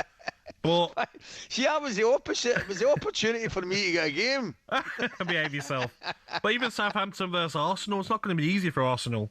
West Ham, Leeds, City, Liverpool, then Chelsea, Port Vale. Yeah. You'd fancy Chelsea, obviously, in that game. But this is where the FA Cup takes off, isn't it? And important, Ali, for Liverpool as well. Could it be Mo Salah's last chance of winning the trophy? You know, the Champions League is going to be difficult for Liverpool, isn't it? It's massive. I mean, absolutely massive, those games. Interesting. After NASA's Artemis 2 crew set off on a journey to the moon, we'll be having some astronomical fun at the end of the show. Stay tuned for that. I watched it last night. It was delayed and all that stuff, wasn't it? Well, when are we going to start going to, other planets, Ali? You know what I mean? Any chance? There's an argument you've been on one for about a number of years, mate. I would love to go on another one, Ali. Get away from this planet, the people that are on it, and what's happening in the world at the moment, Ali. No, you're not wrong about that, that's for sure, mate. Chelsea heading towards another crisis by the looks of things. Chelsea are the world champions. Chelsea and Enzo Maresca have parted company. In English, manage, if you split the two words, it's man, age. You're aging men. We've appointed somebody who shouldn't really be anywhere near the job. We've appointed somebody who, when we had standards, wouldn't have been anywhere near the under-21s job. Kukurella said, the moment Maresca left, it had a big impact on us. The instability around the club comes from this. And it's well and truly game over here. Everton 3, Chelsea 0. I was actually embarrassed to be associated with the club. And if Cole Palmer wants to be successful, he has to question the project at Chelsea. And also you can add in Fernandez. It's a conveyor belt, isn't it? And it feels like it's just this product of just churning, get one in, get one out. I've got to say, Gab, I mean, it's been a really poor three weeks or so, hasn't it, Chelsea? Never mind the results, obviously, out of Europe, getting a going over at Everton, you losing at home to Newcastle. But I just think some of the stuff coming out of it, that, the huddle around the referee, respecting the ball, Fernandez coming out and having a wee pop, Cucurella giving his tuppence worth in. It's not been great, mate, has it? No, not at all. And I think the only advice I'd ever give Liam Rosignol, Ali, because obviously he's a great coach, is just when he's in the press, just, I don't know. Just keep it simple, normally, mate. Yeah, keep it simple. Speak normally. That's it, mate. Do you know what I mean? Just don't say the big, reactional. Respect the ball. Just have your answers ready and just speak honestly. Speak normally. And it's as if, Gab. I mean, a bit of an act. I mean, I'm sometimes cringing a little bit. You know, just talk football jargon that punters can understand. Exactly. All right, they might not agree with you, exactly, but just talk the way that they can understand you. Do you know what I mean? And especially like when the results aren't going your way. You know, because the Everton performance, Ali, I was watching the game, and I was confident that Chelsea would win. You know, like, you just think they would, but Everton were pressing them, Ali. They weren't sitting back and counter-attacking them. They were on them. You saw Chelsea a couple of weeks earlier. Were you not at Villa Park? Well, we were horrendous with our high line and no one following runners, but Chelsea looked very good. But the inconsistency is just odd, Ali, and how important is it for them to finish in the top 5? Because you talk about players wanting to go, they're definitely going to want to go, aren't they, if they're not in the Champions League? 100%, mate, absolutely. Even Casado. I know. And I just don't think it's a good sign when you've got players away in international duty chipping away and making comments about even Rodri a week ago, clubs. Ali. Rodri, how he spoke about Real Madrid as well. It's like, imagine, Ali, back in the day, Martin O'Neill would drag you into his office, lock the door. Mate. I think he'd try and fight you. Mate, I know, mate. No, you're absolutely right.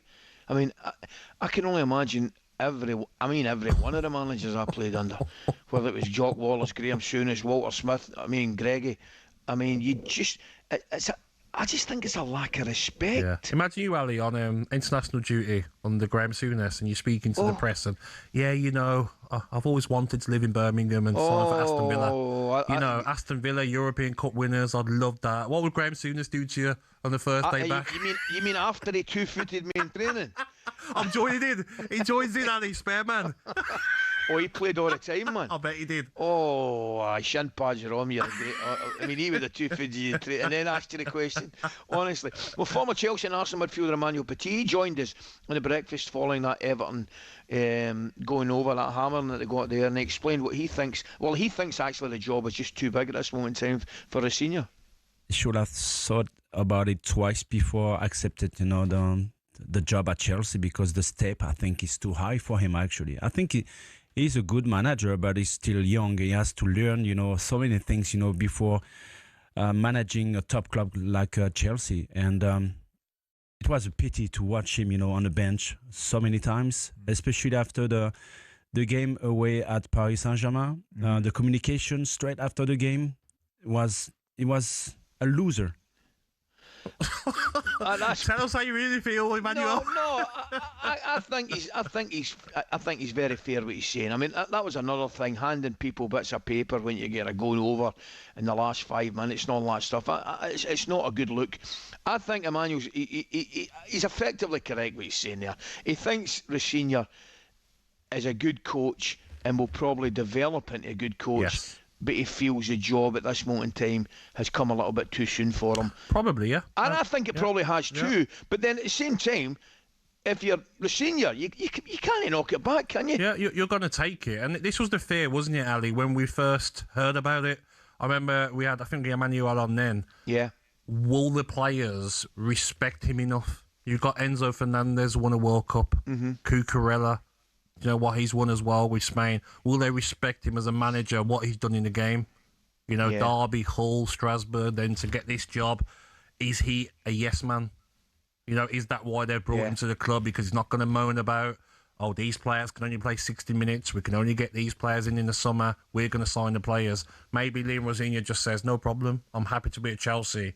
So I do feel for him in that way. And every time he does something now, he's being mocked, Ali. So every time he writes something down, you'll look on social media and someone's taking the mick out of him when he's speaking to a player, when he's looking up, they're saying he's looking at the camera on purpose, when he sees himself on the big screen. I do feel for him a little bit, but we know what happens, Ali. When you get results, that all goes. Of course it does. You just got to win games of football, mate. And don't forget, they still got a chance of winning silverware, because they've got the quarter-final clash against Port Vale, which is this Saturday, and it kicks off at 5:15, mate, and it is live on talkSPORT, 9:15. Tony Bellew next.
So tell us, Adam, what was it like working with Roberto? Because obviously you worked under some great managers, Klopp, as you know, we all know how great he was. So where do you put Roberto as a coach, and what he helped you develop your game? Right up there with the top. I always compared him with Jurgen. Actually, probably just the passion that they both possess for the game. I think kind of tactically and game model wise, they're completely different. But in terms of like love and passion for football, they're exactly the same. Adam, as an interest, I've got to read you a quote, if I may, from your teammate back in the day, Lewis Dunk, in 2023. He said this about Zerbi, and I quote, "Since the new coach arrived, I see football in a completely different way." He said, "But the initial transition was carnage and confusion." So I get it totally. It maybe took a little bit of time for him to get his message over. The one worrying thing for Tottenham fans, he doesn't have a lot of time to get that over, though. No, I think listen, Roberto's an extremely smart man. He'll know that he's not got time to play a certain way, a certain style, and he won't be snobbish to not understand that. He knows he's got to go in there, motivate a group of men, and luckily for Roberto, he might not know that, but he's one of the most inspirational managers people there is, in my opinion.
Big fight build-up on talkSPORT with DAZN. Watch Derek Chisora versus Deontay Wilder this Saturday, only on DAZN. Buy now at DAZN.com.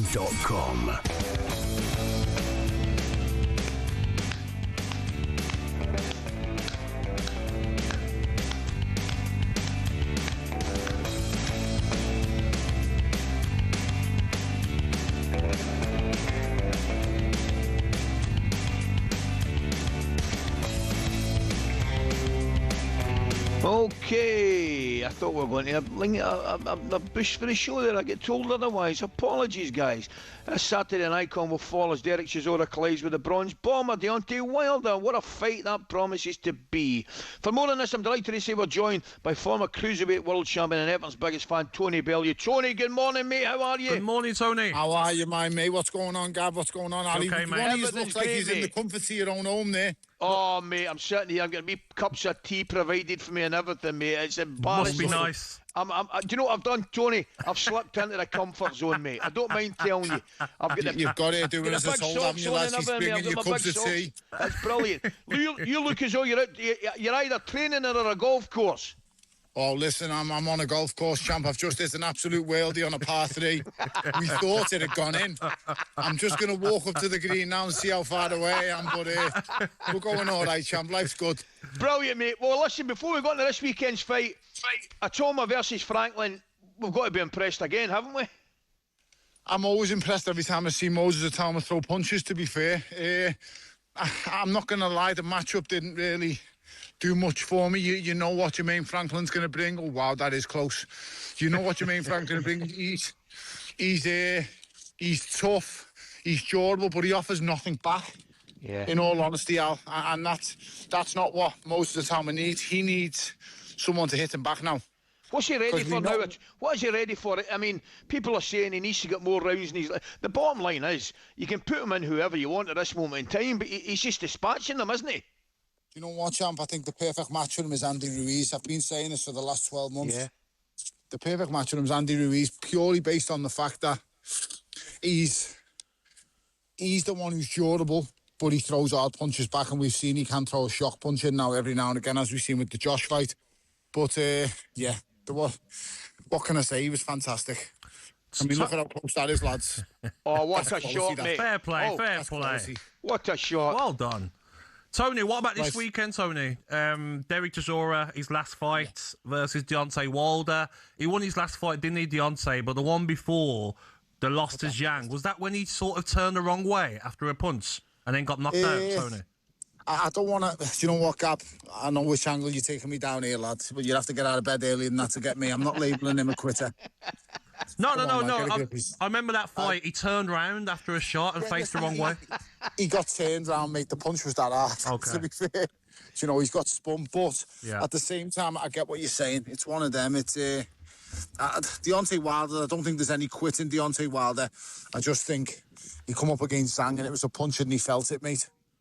Who's the winner at the weekend, mate? Who's the winner? How do you see it going? I think Derek's going to outlast him. I think it's live early doors. Yeah. Do you know what? Fair play. I give Simon Jordan a lot of credit. He reads the game quite well.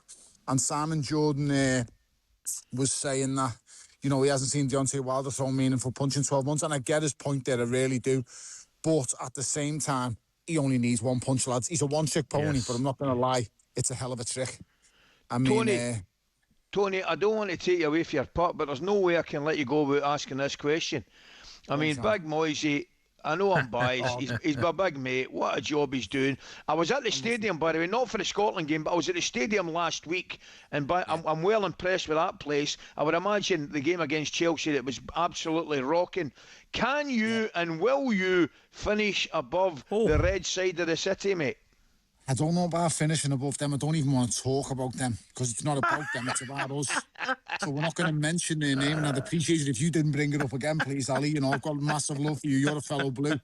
So I will just say we're going to Europe, and the gaffer is taking us back to the promised land. I knew, I've been begging for this man to come home for well over 3 to 4 years now, longer.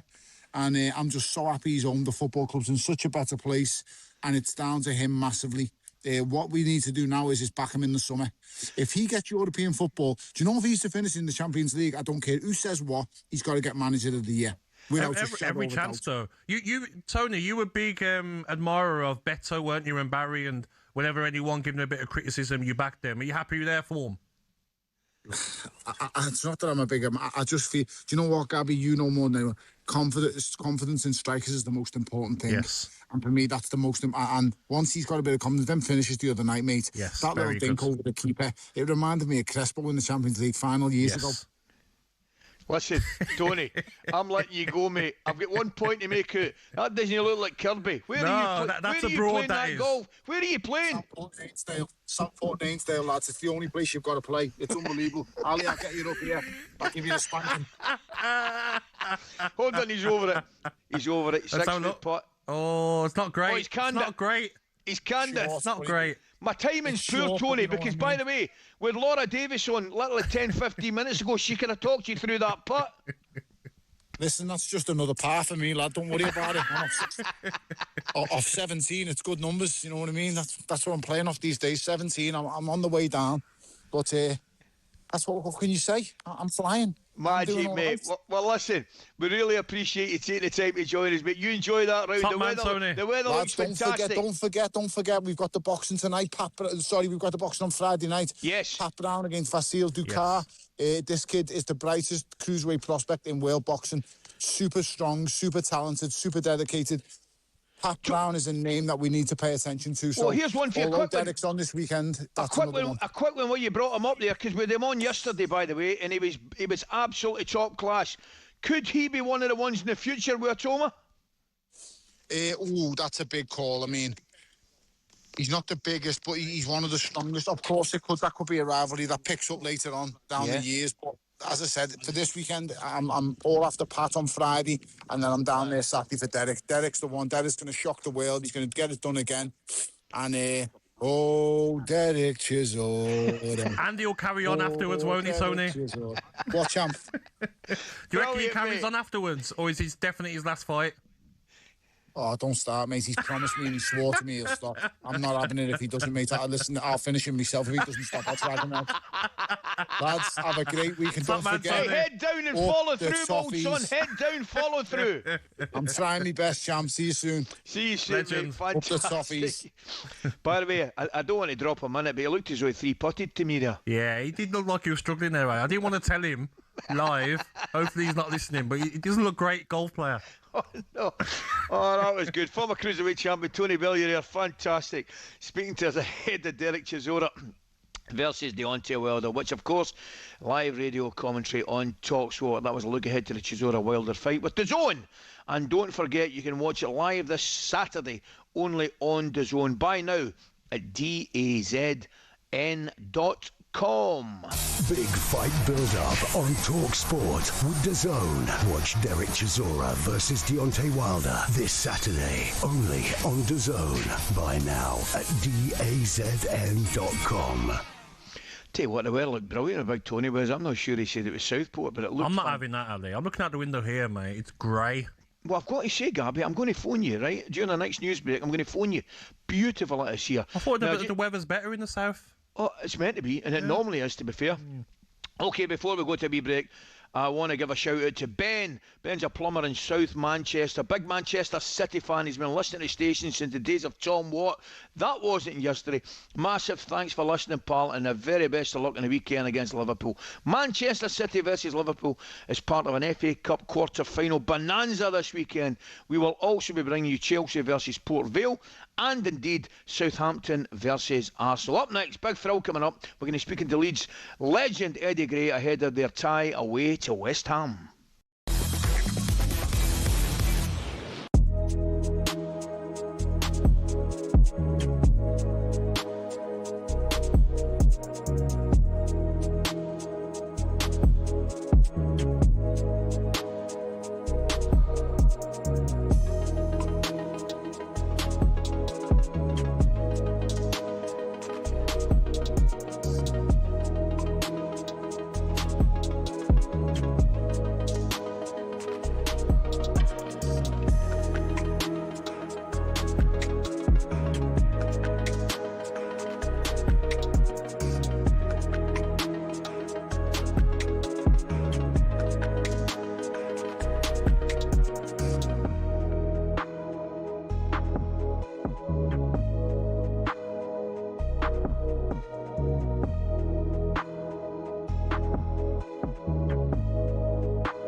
All right, Cundy. Hello, matey. How are you? I'm all right, thank you. How you feeling? I'm all right. I'm okay, yeah. Gone well? Yes, so for those that don't know, the hair transplant last Thursday. Yep. A couple of days off. Yeah. Back in today. You're looking well, mate. You look well. So far. You look hard. Well, well, the head's been shaved, right? So there's always got the image, haven't you? Like of a bit of a thug. Yeah, you look like you're going to be on like Football Factory or something. Yeah. But look, it went well. It's such a weird process. I mean, you're in the chair for about 8.5 hours. It's all done. I mean, that's hell for you, right? You can't. Oh, mate. Well, they gave me. I fell asleep halfway through it. They gave me sedatives. Yes, I struggle to sit still, mate. But struggle. I struggle to sit. Impossible. Still. Yes, but they're sedatives, mate. They work their magic. But here we go. So the beginning. Mate, I like it. Well, we'll see. It's the new Cundy. The new version. The new version of. New improved. Don't know about that. It looks all right, mate. I'm happy with it. Yeah, well, look, big shout out to the Wimpole Clinic. Thank you very much for what they did. And we'll see the results, mate, over the next coming 3, 4, 5, 6 months. You've got to have a haircut, mate. What's the haircut look? What's the trim? You Don't know. Quiff? Don't know what I'm going to go for, mate. You look all right with the old skin. Yes, I'm not having a hair transplant and then looking like this. No? I'm not. No, you don't have a hair transplant and shave your head. It's all right, though. Well, for the time being, I've got no choice. Yeah. I've got no choice. This is how it's going to be. All right, so there you go. You're making me die. Yeah, it's a bit. I mean, did it hurt? Over the last few years, Formula One has gone from elitist and insular to a global entertainment brand. The transformation's down to American investment group Liberty Media, who cultivated a new image for the sport since buying it in 2016. Better access to drivers, improved content on social media and tapping into the US market have given F1 a massive boost in both attention and revenues. But is everyone happy? The fans certainly are, as evidenced by Drive to Survive. Almost 7 million people per season have tuned in to get all the gossip and all the drama from the paddock. The extra exposure means the drivers can demand a higher salary too. In 2010, the top drivers were earning $20 million a year, which isn't bad. But now, the very best earn 3 times that, with Max Verstappen getting a whopping $65 million in 2025. But money doesn't always buy happiness. Some drivers, including Verstappen, don't like the pageantry the changes have brought about. In Las Vegas in 2023, Verstappen said the drivers were made to look like clowns, and the event was 99% performance and 1% race. Some purists who still watch the sport feel the same, and that the spirit of competition has suffered. But Formula One and Liberty Media don't look like slowing down anytime soon. So expect more races, major events and exclusive access in future.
I do. Thursday the 2nd of April, I'm going to speak to a man, I bet he's tapping his foot to that, there's no doubt about it. This is talkSPORT Breakfast with Arnold Clark.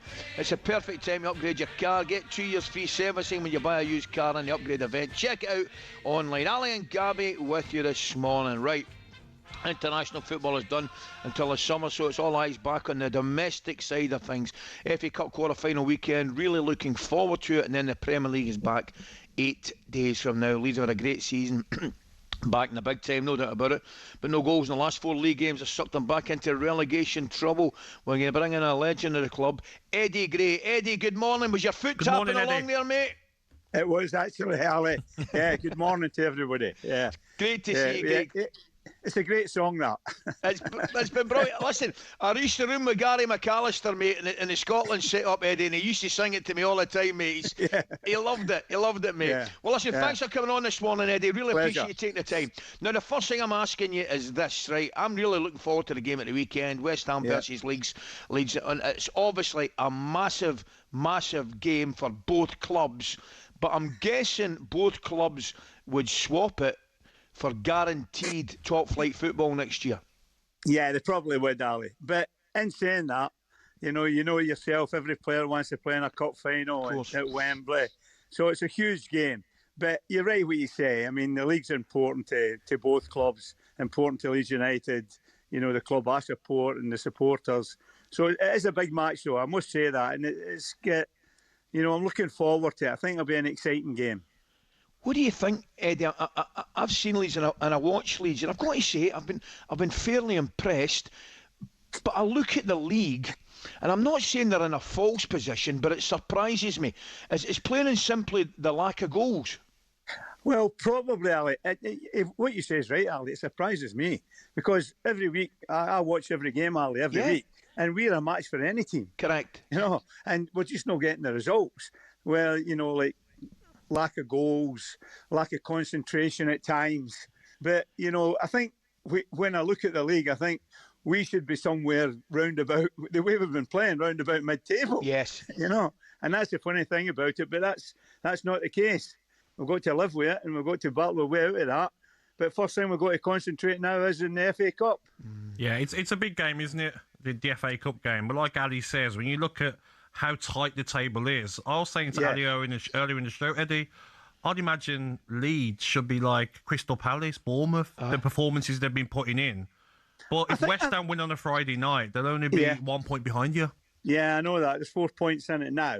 But I think that's the thing about the football club. They've been playing well, and the players have been doing well. They've been working hard, but just not been getting results. Few unfortunate errors cost them. Yes. But that's the nature of football. That's why you've got to concentrate for the 90-plus minutes you play.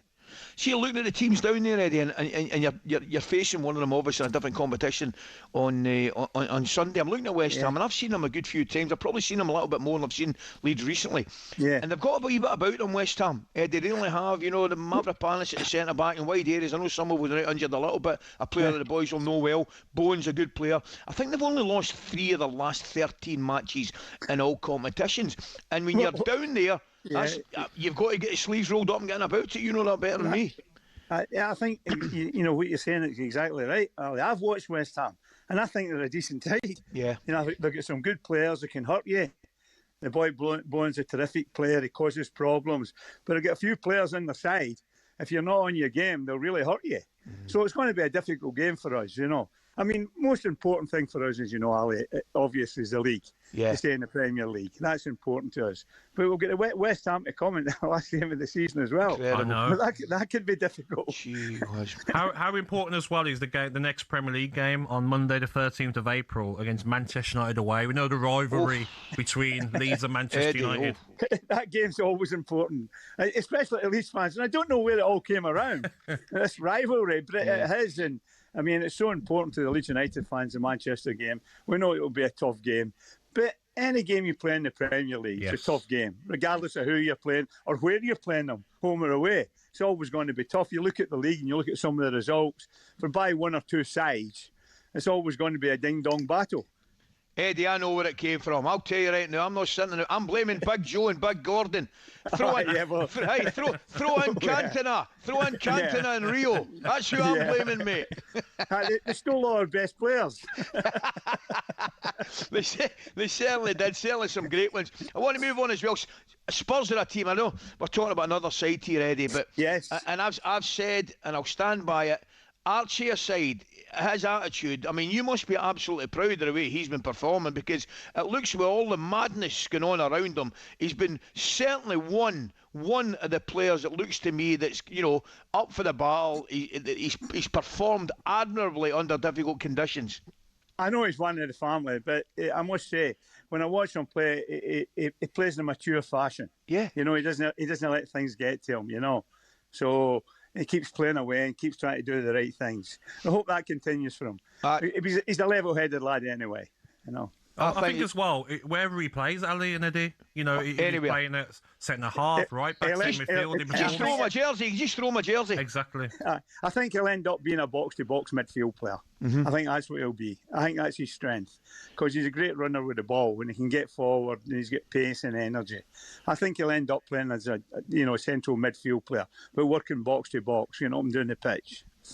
Eddie, looking forward to the international games here in midweek. I can't lie to you. I mean, I call them a necessary evil, mate. I know the international manager have got to play them, but I mean, half the managers in the leagues don't want them. Some of the players that don't want them. But I'm going to take you forward. World Cup, Scotland. What do you think, mate? What do you think? I'm really looking forward to it. I'm looking forward to it, and I think they can do quite well. So do I. You forget about. When you look at some of the games they're playing now, some of the friendlies, and some of these so-called countries that aren't supposed to be that good now, they've caught up. Aye. You know, the likes of Japan and countries like that. Yep. They get terrific footballers. So any game you play in international football is going to be difficult, Ali. But I'm looking forward to the World Cup. Hopefully, I'll be there, Ali, and watching a couple of games. Oh, that'd be brilliant. I definitely will be. So I think the manager's done terrific to get us where he's got us. Still getting booed though. Does that baffle you, Eddie? Oh, that's just Scotland for us, Eddie. We boo when we're doing well, mate. I know. It's always been like that in Scotland, you know. Exactly. I mean, every competition, the Scottish supporters will be going to America. I think we're going to win a World Cup. Who could forget? Can forget 7-8 with Ali? Honest to God, with Ali McLeod, Eddie. I remember. Oh, Eddie, I remember the classic story all the time. Aye, Ali was leading the singing. It was. Eddie, I remember he got asked at Glasgow Airport what he was going to do after the World Cup, and he said retain it. That's a good one. Brilliant. Eddie, great to talk to you, mate. Really appreciate you taking the time. Thanks very much for coming on, mate. Hope to see you soon, Ali. Definitely. I look forward to that, Eddie. Take care, mate. Bye. Thank you. Bye. So he did, Gabby. He says, what are you going to do after the World Cup? And he went, retain it. Brilliant. Absolutely genius, Ali McLeod, one of the best. Now, Leeds' next game is live right here in talkSPORT, and it's an FA Cup qualifier. Mate, I'm doing it. I cannot wait. Yes. And that was Eddie Gray there. Fantastic. Really enjoyed talking to Eddie. Worked with some great players and a great manager, Don Revie. You think of that Leeds team. How good was he, Ali? Oh, what a player. I mean, different class. Striker. Winger, fantastic. I mean, different level, drop a shoulder, goodbye people. Well, just what we're talking about earlier on, what the game, what you and I love watching in the game. You know what I mean? You'd have loved Eddie, mate. It really was. Yes. Okay, mate, competition time. The talkSPORT 20k giveaway.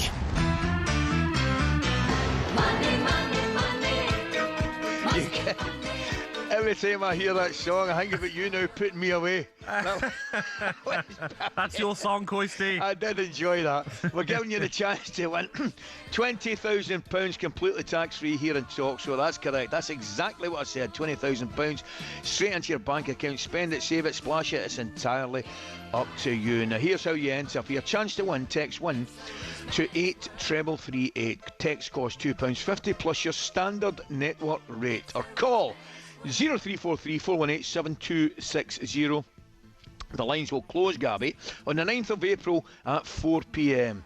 That, of course, if your phone rings, answer it, as you would do. 18 plus, UK residents only. This is a network promotion.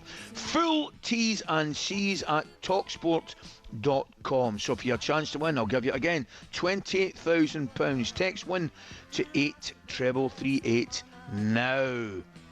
Interesting one to finish, mate. Following this morning's NASA's Artemis 2 rocket launch this morning, we'll be finding out which 3 things Gabby has stuffed onto the rocket, and we'll be leaving them on the other side of the moon, potentially the dark side of the moon. The talkSPORT 20k giveaway.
The same Vinay Venkatesham, who was lauding and applauding Daniel Levy there. He blamed Levy for the club's issues at a fan advisory board meeting. insufficient focus across the organisation on on-pitch success, a lack of specialist expertise in certain areas, and insufficient empowerment of experts in others. A growing disconnect between the club and its supporters base. But 3 months before that, Daniel, I don't know how you do it. It's like what? It's like wedding vows, isn't That it? shows you the calibre, doesn't it? I don't doubt the man is a commercially adept operator. But the king is dead. Long live the king. I had one of those in Phil Alexander, who was a treacherous hound as well. And in this instance, you've got people you didn't name not them, leaders. Not leaders. That's not a leader. That's not a leader. That's not a leader. First of all, Vegetation? Yeah, what a fawning, pitiful, sycophantic exhibition of absolute ghastliness, right, which was then spun on its head 6 months later because his new masters have suggested something different. I mean, that doesn't smack to me of any one single scintilla of integrity. Does it you? For me... Integrity or sincerity. Yeah, I mean, listen... And I met Vinay, and I thought he was a delightful He's an operator. fella. I'm sure he's an operator. I want leaders. It's not a leader. You don't...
Home straight, Gabby. Thoroughly enjoyed this morning, pal. As always, Thursday. mate. It's been great fun, isn't it? Great fun. Yes. We're very lucky to do what we do. Thursday, the 2nd of April, 9:48. This is talkSPORT Breakfast. Alan Gabby with you this morning.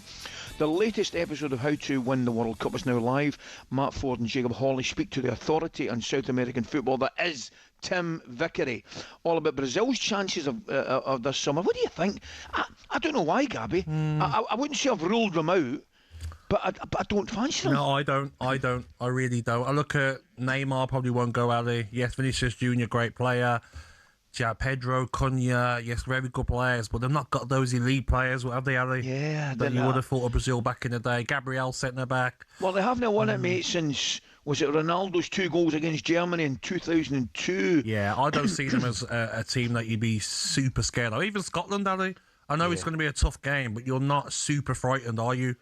No, well, you're absolutely right. You don't look at them as the the Ronaldos, and certainly they'll get back to. I mean, Rivaldo, Romario, geniuses, man. The Bellew, those Roberto. Yes. I mean, there was some players over the years. There's no doubt about it. Well, Tim explains the threat Brazil's arch rivals will pose, that and what Argentina, beg your pardon, we're talking about. He'll explain why the threat, what they will pose, and what role Messi could possibly play.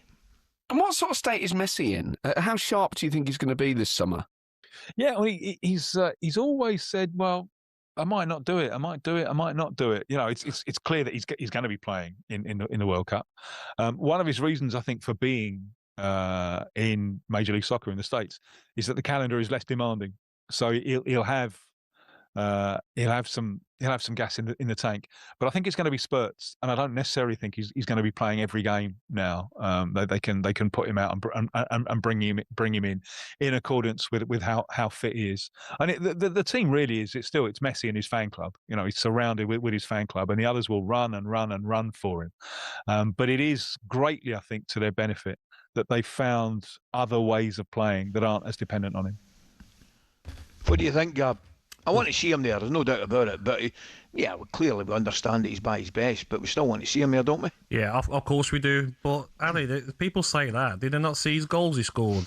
Was it tremendous? Who did they play? Was it Gambia? Or I don't know who they played a few days ago. He scored a great goal, 1-2, bang into the corner. Like, he will still have a say in this World Cup for sure. And we've got some top players still, Ali. Of course they have. Alvarez. You watched him this season for Atletico Madrid. How good is he? Well, they're the holders, aren't they? Yeah, still got Romero. I know who's not been in the greatest of form, but a lot of that squad that won the World Cup is still there. Do you know what I think, Gab? Tell me I'm wrong if I am.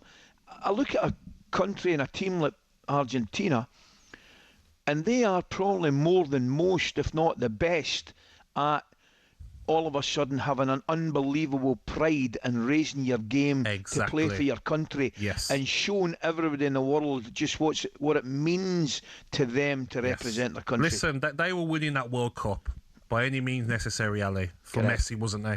You could see the players knew how much it meant to Messi. But I see them having that same mentality. Messi will want to win another one, Ali. He's not going there just to, I'm going to go to another World Cup. Those Argentinian players, they know how much it means to them. They're going to want to win it again. And they've got some top players. No doubt about it. We're going to move swiftly on. We're coming to the end of the show. So we've got a story which has been taken over on news this morning. NASA have launched the first crew of humans on a mission up to the moon since 1972.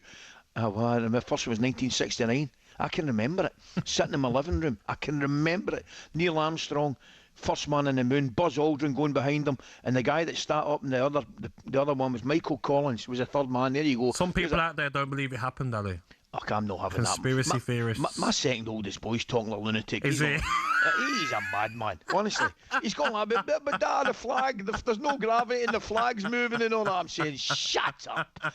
Oh, so, by the way, there's a few spacemen at talkSPORT, but we're going to have a little bit of fun with our very own resident astronaut. She's just a cosmic girl.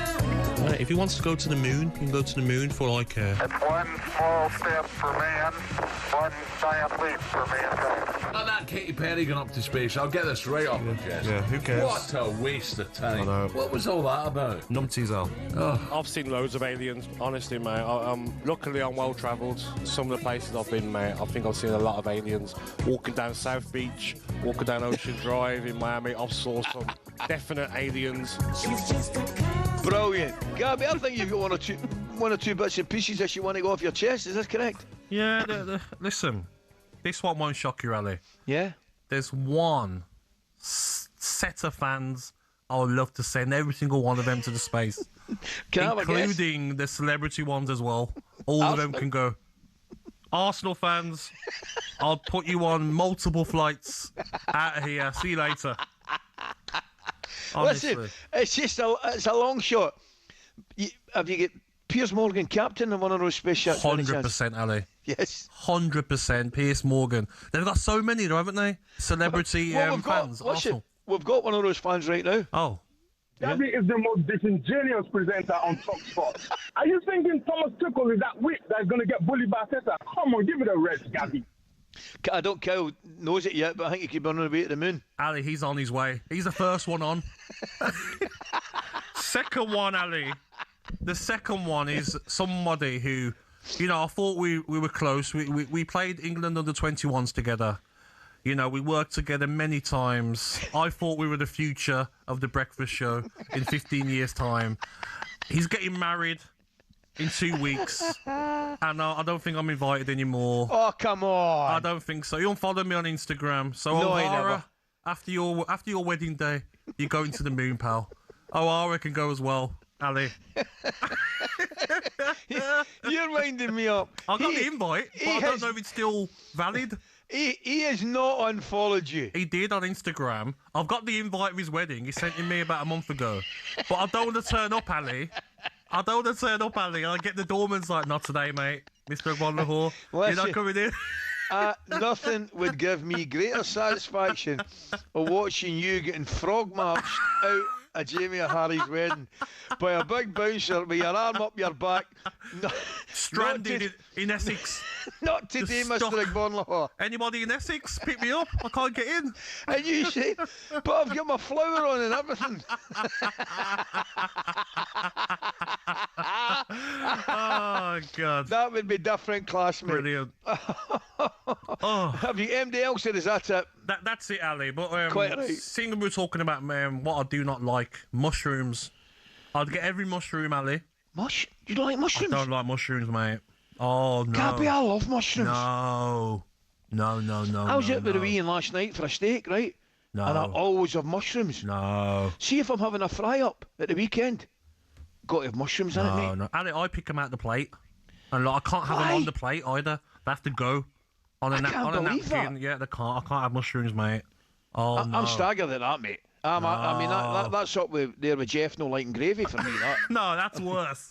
That's incredible. That is. Just coughing while you're eating your Sunday dinner because it's so dry. That's ridiculous. You need gravy. Who would you send, Ali? Come on, you must have one person. Any Celtic players that used to kick you back in the day? Aye, Big Roy Aiken. Big Roy. Certainly straight up there. I'm not even refueling for Big Roy. Big Roy's going right up there. No danger, Big Roy. In fact, he's probably been up there before, a big man, having looked at him. Do you know what I mean? Do you know what I'd love to see on there, Ali? Who? Brazil. Oh, aye. Without him knowing he's going on. Oh, shit. Imagine By the the way, panic. to be fair, the Biggins' head looks like the moon, doesn't it, really? That big napper of his. He'd be like, is Moses here? Moses is over? The great news is the big fella will be back next Wednesday, so we're all looking forward to that. He said a good break. I spoke to him Friday, spoke to him Monday. He's in good form. He's got a bit of sunshine about him. Yes. We've all missed him. We're all missing him, and he's going to be back Wednesday, pal. So that's lovely, mate. Look forward to. What's your plans today, mate, before you go? I am going home to play paddle, mate. Oh, brilliant, mate. It's simple, mate. Paddle, see the kids, spend time with the missus, Ali. Lovely. It's quite simple. Quick one. Next time I'm down, mate, we'll speak beforehand. We'll need to get a wee game of we have to arrange, though, mate. Everywhere's busy, Ali. 100%, mate. Yeah. I get that. We'd like to do it. But thanks for your company this morning, top mate. Man, Ali. I've really enjoyed it, as always. We hope you have there. Stay tuned, because Jim and Simon are coming next. Thanks for your company.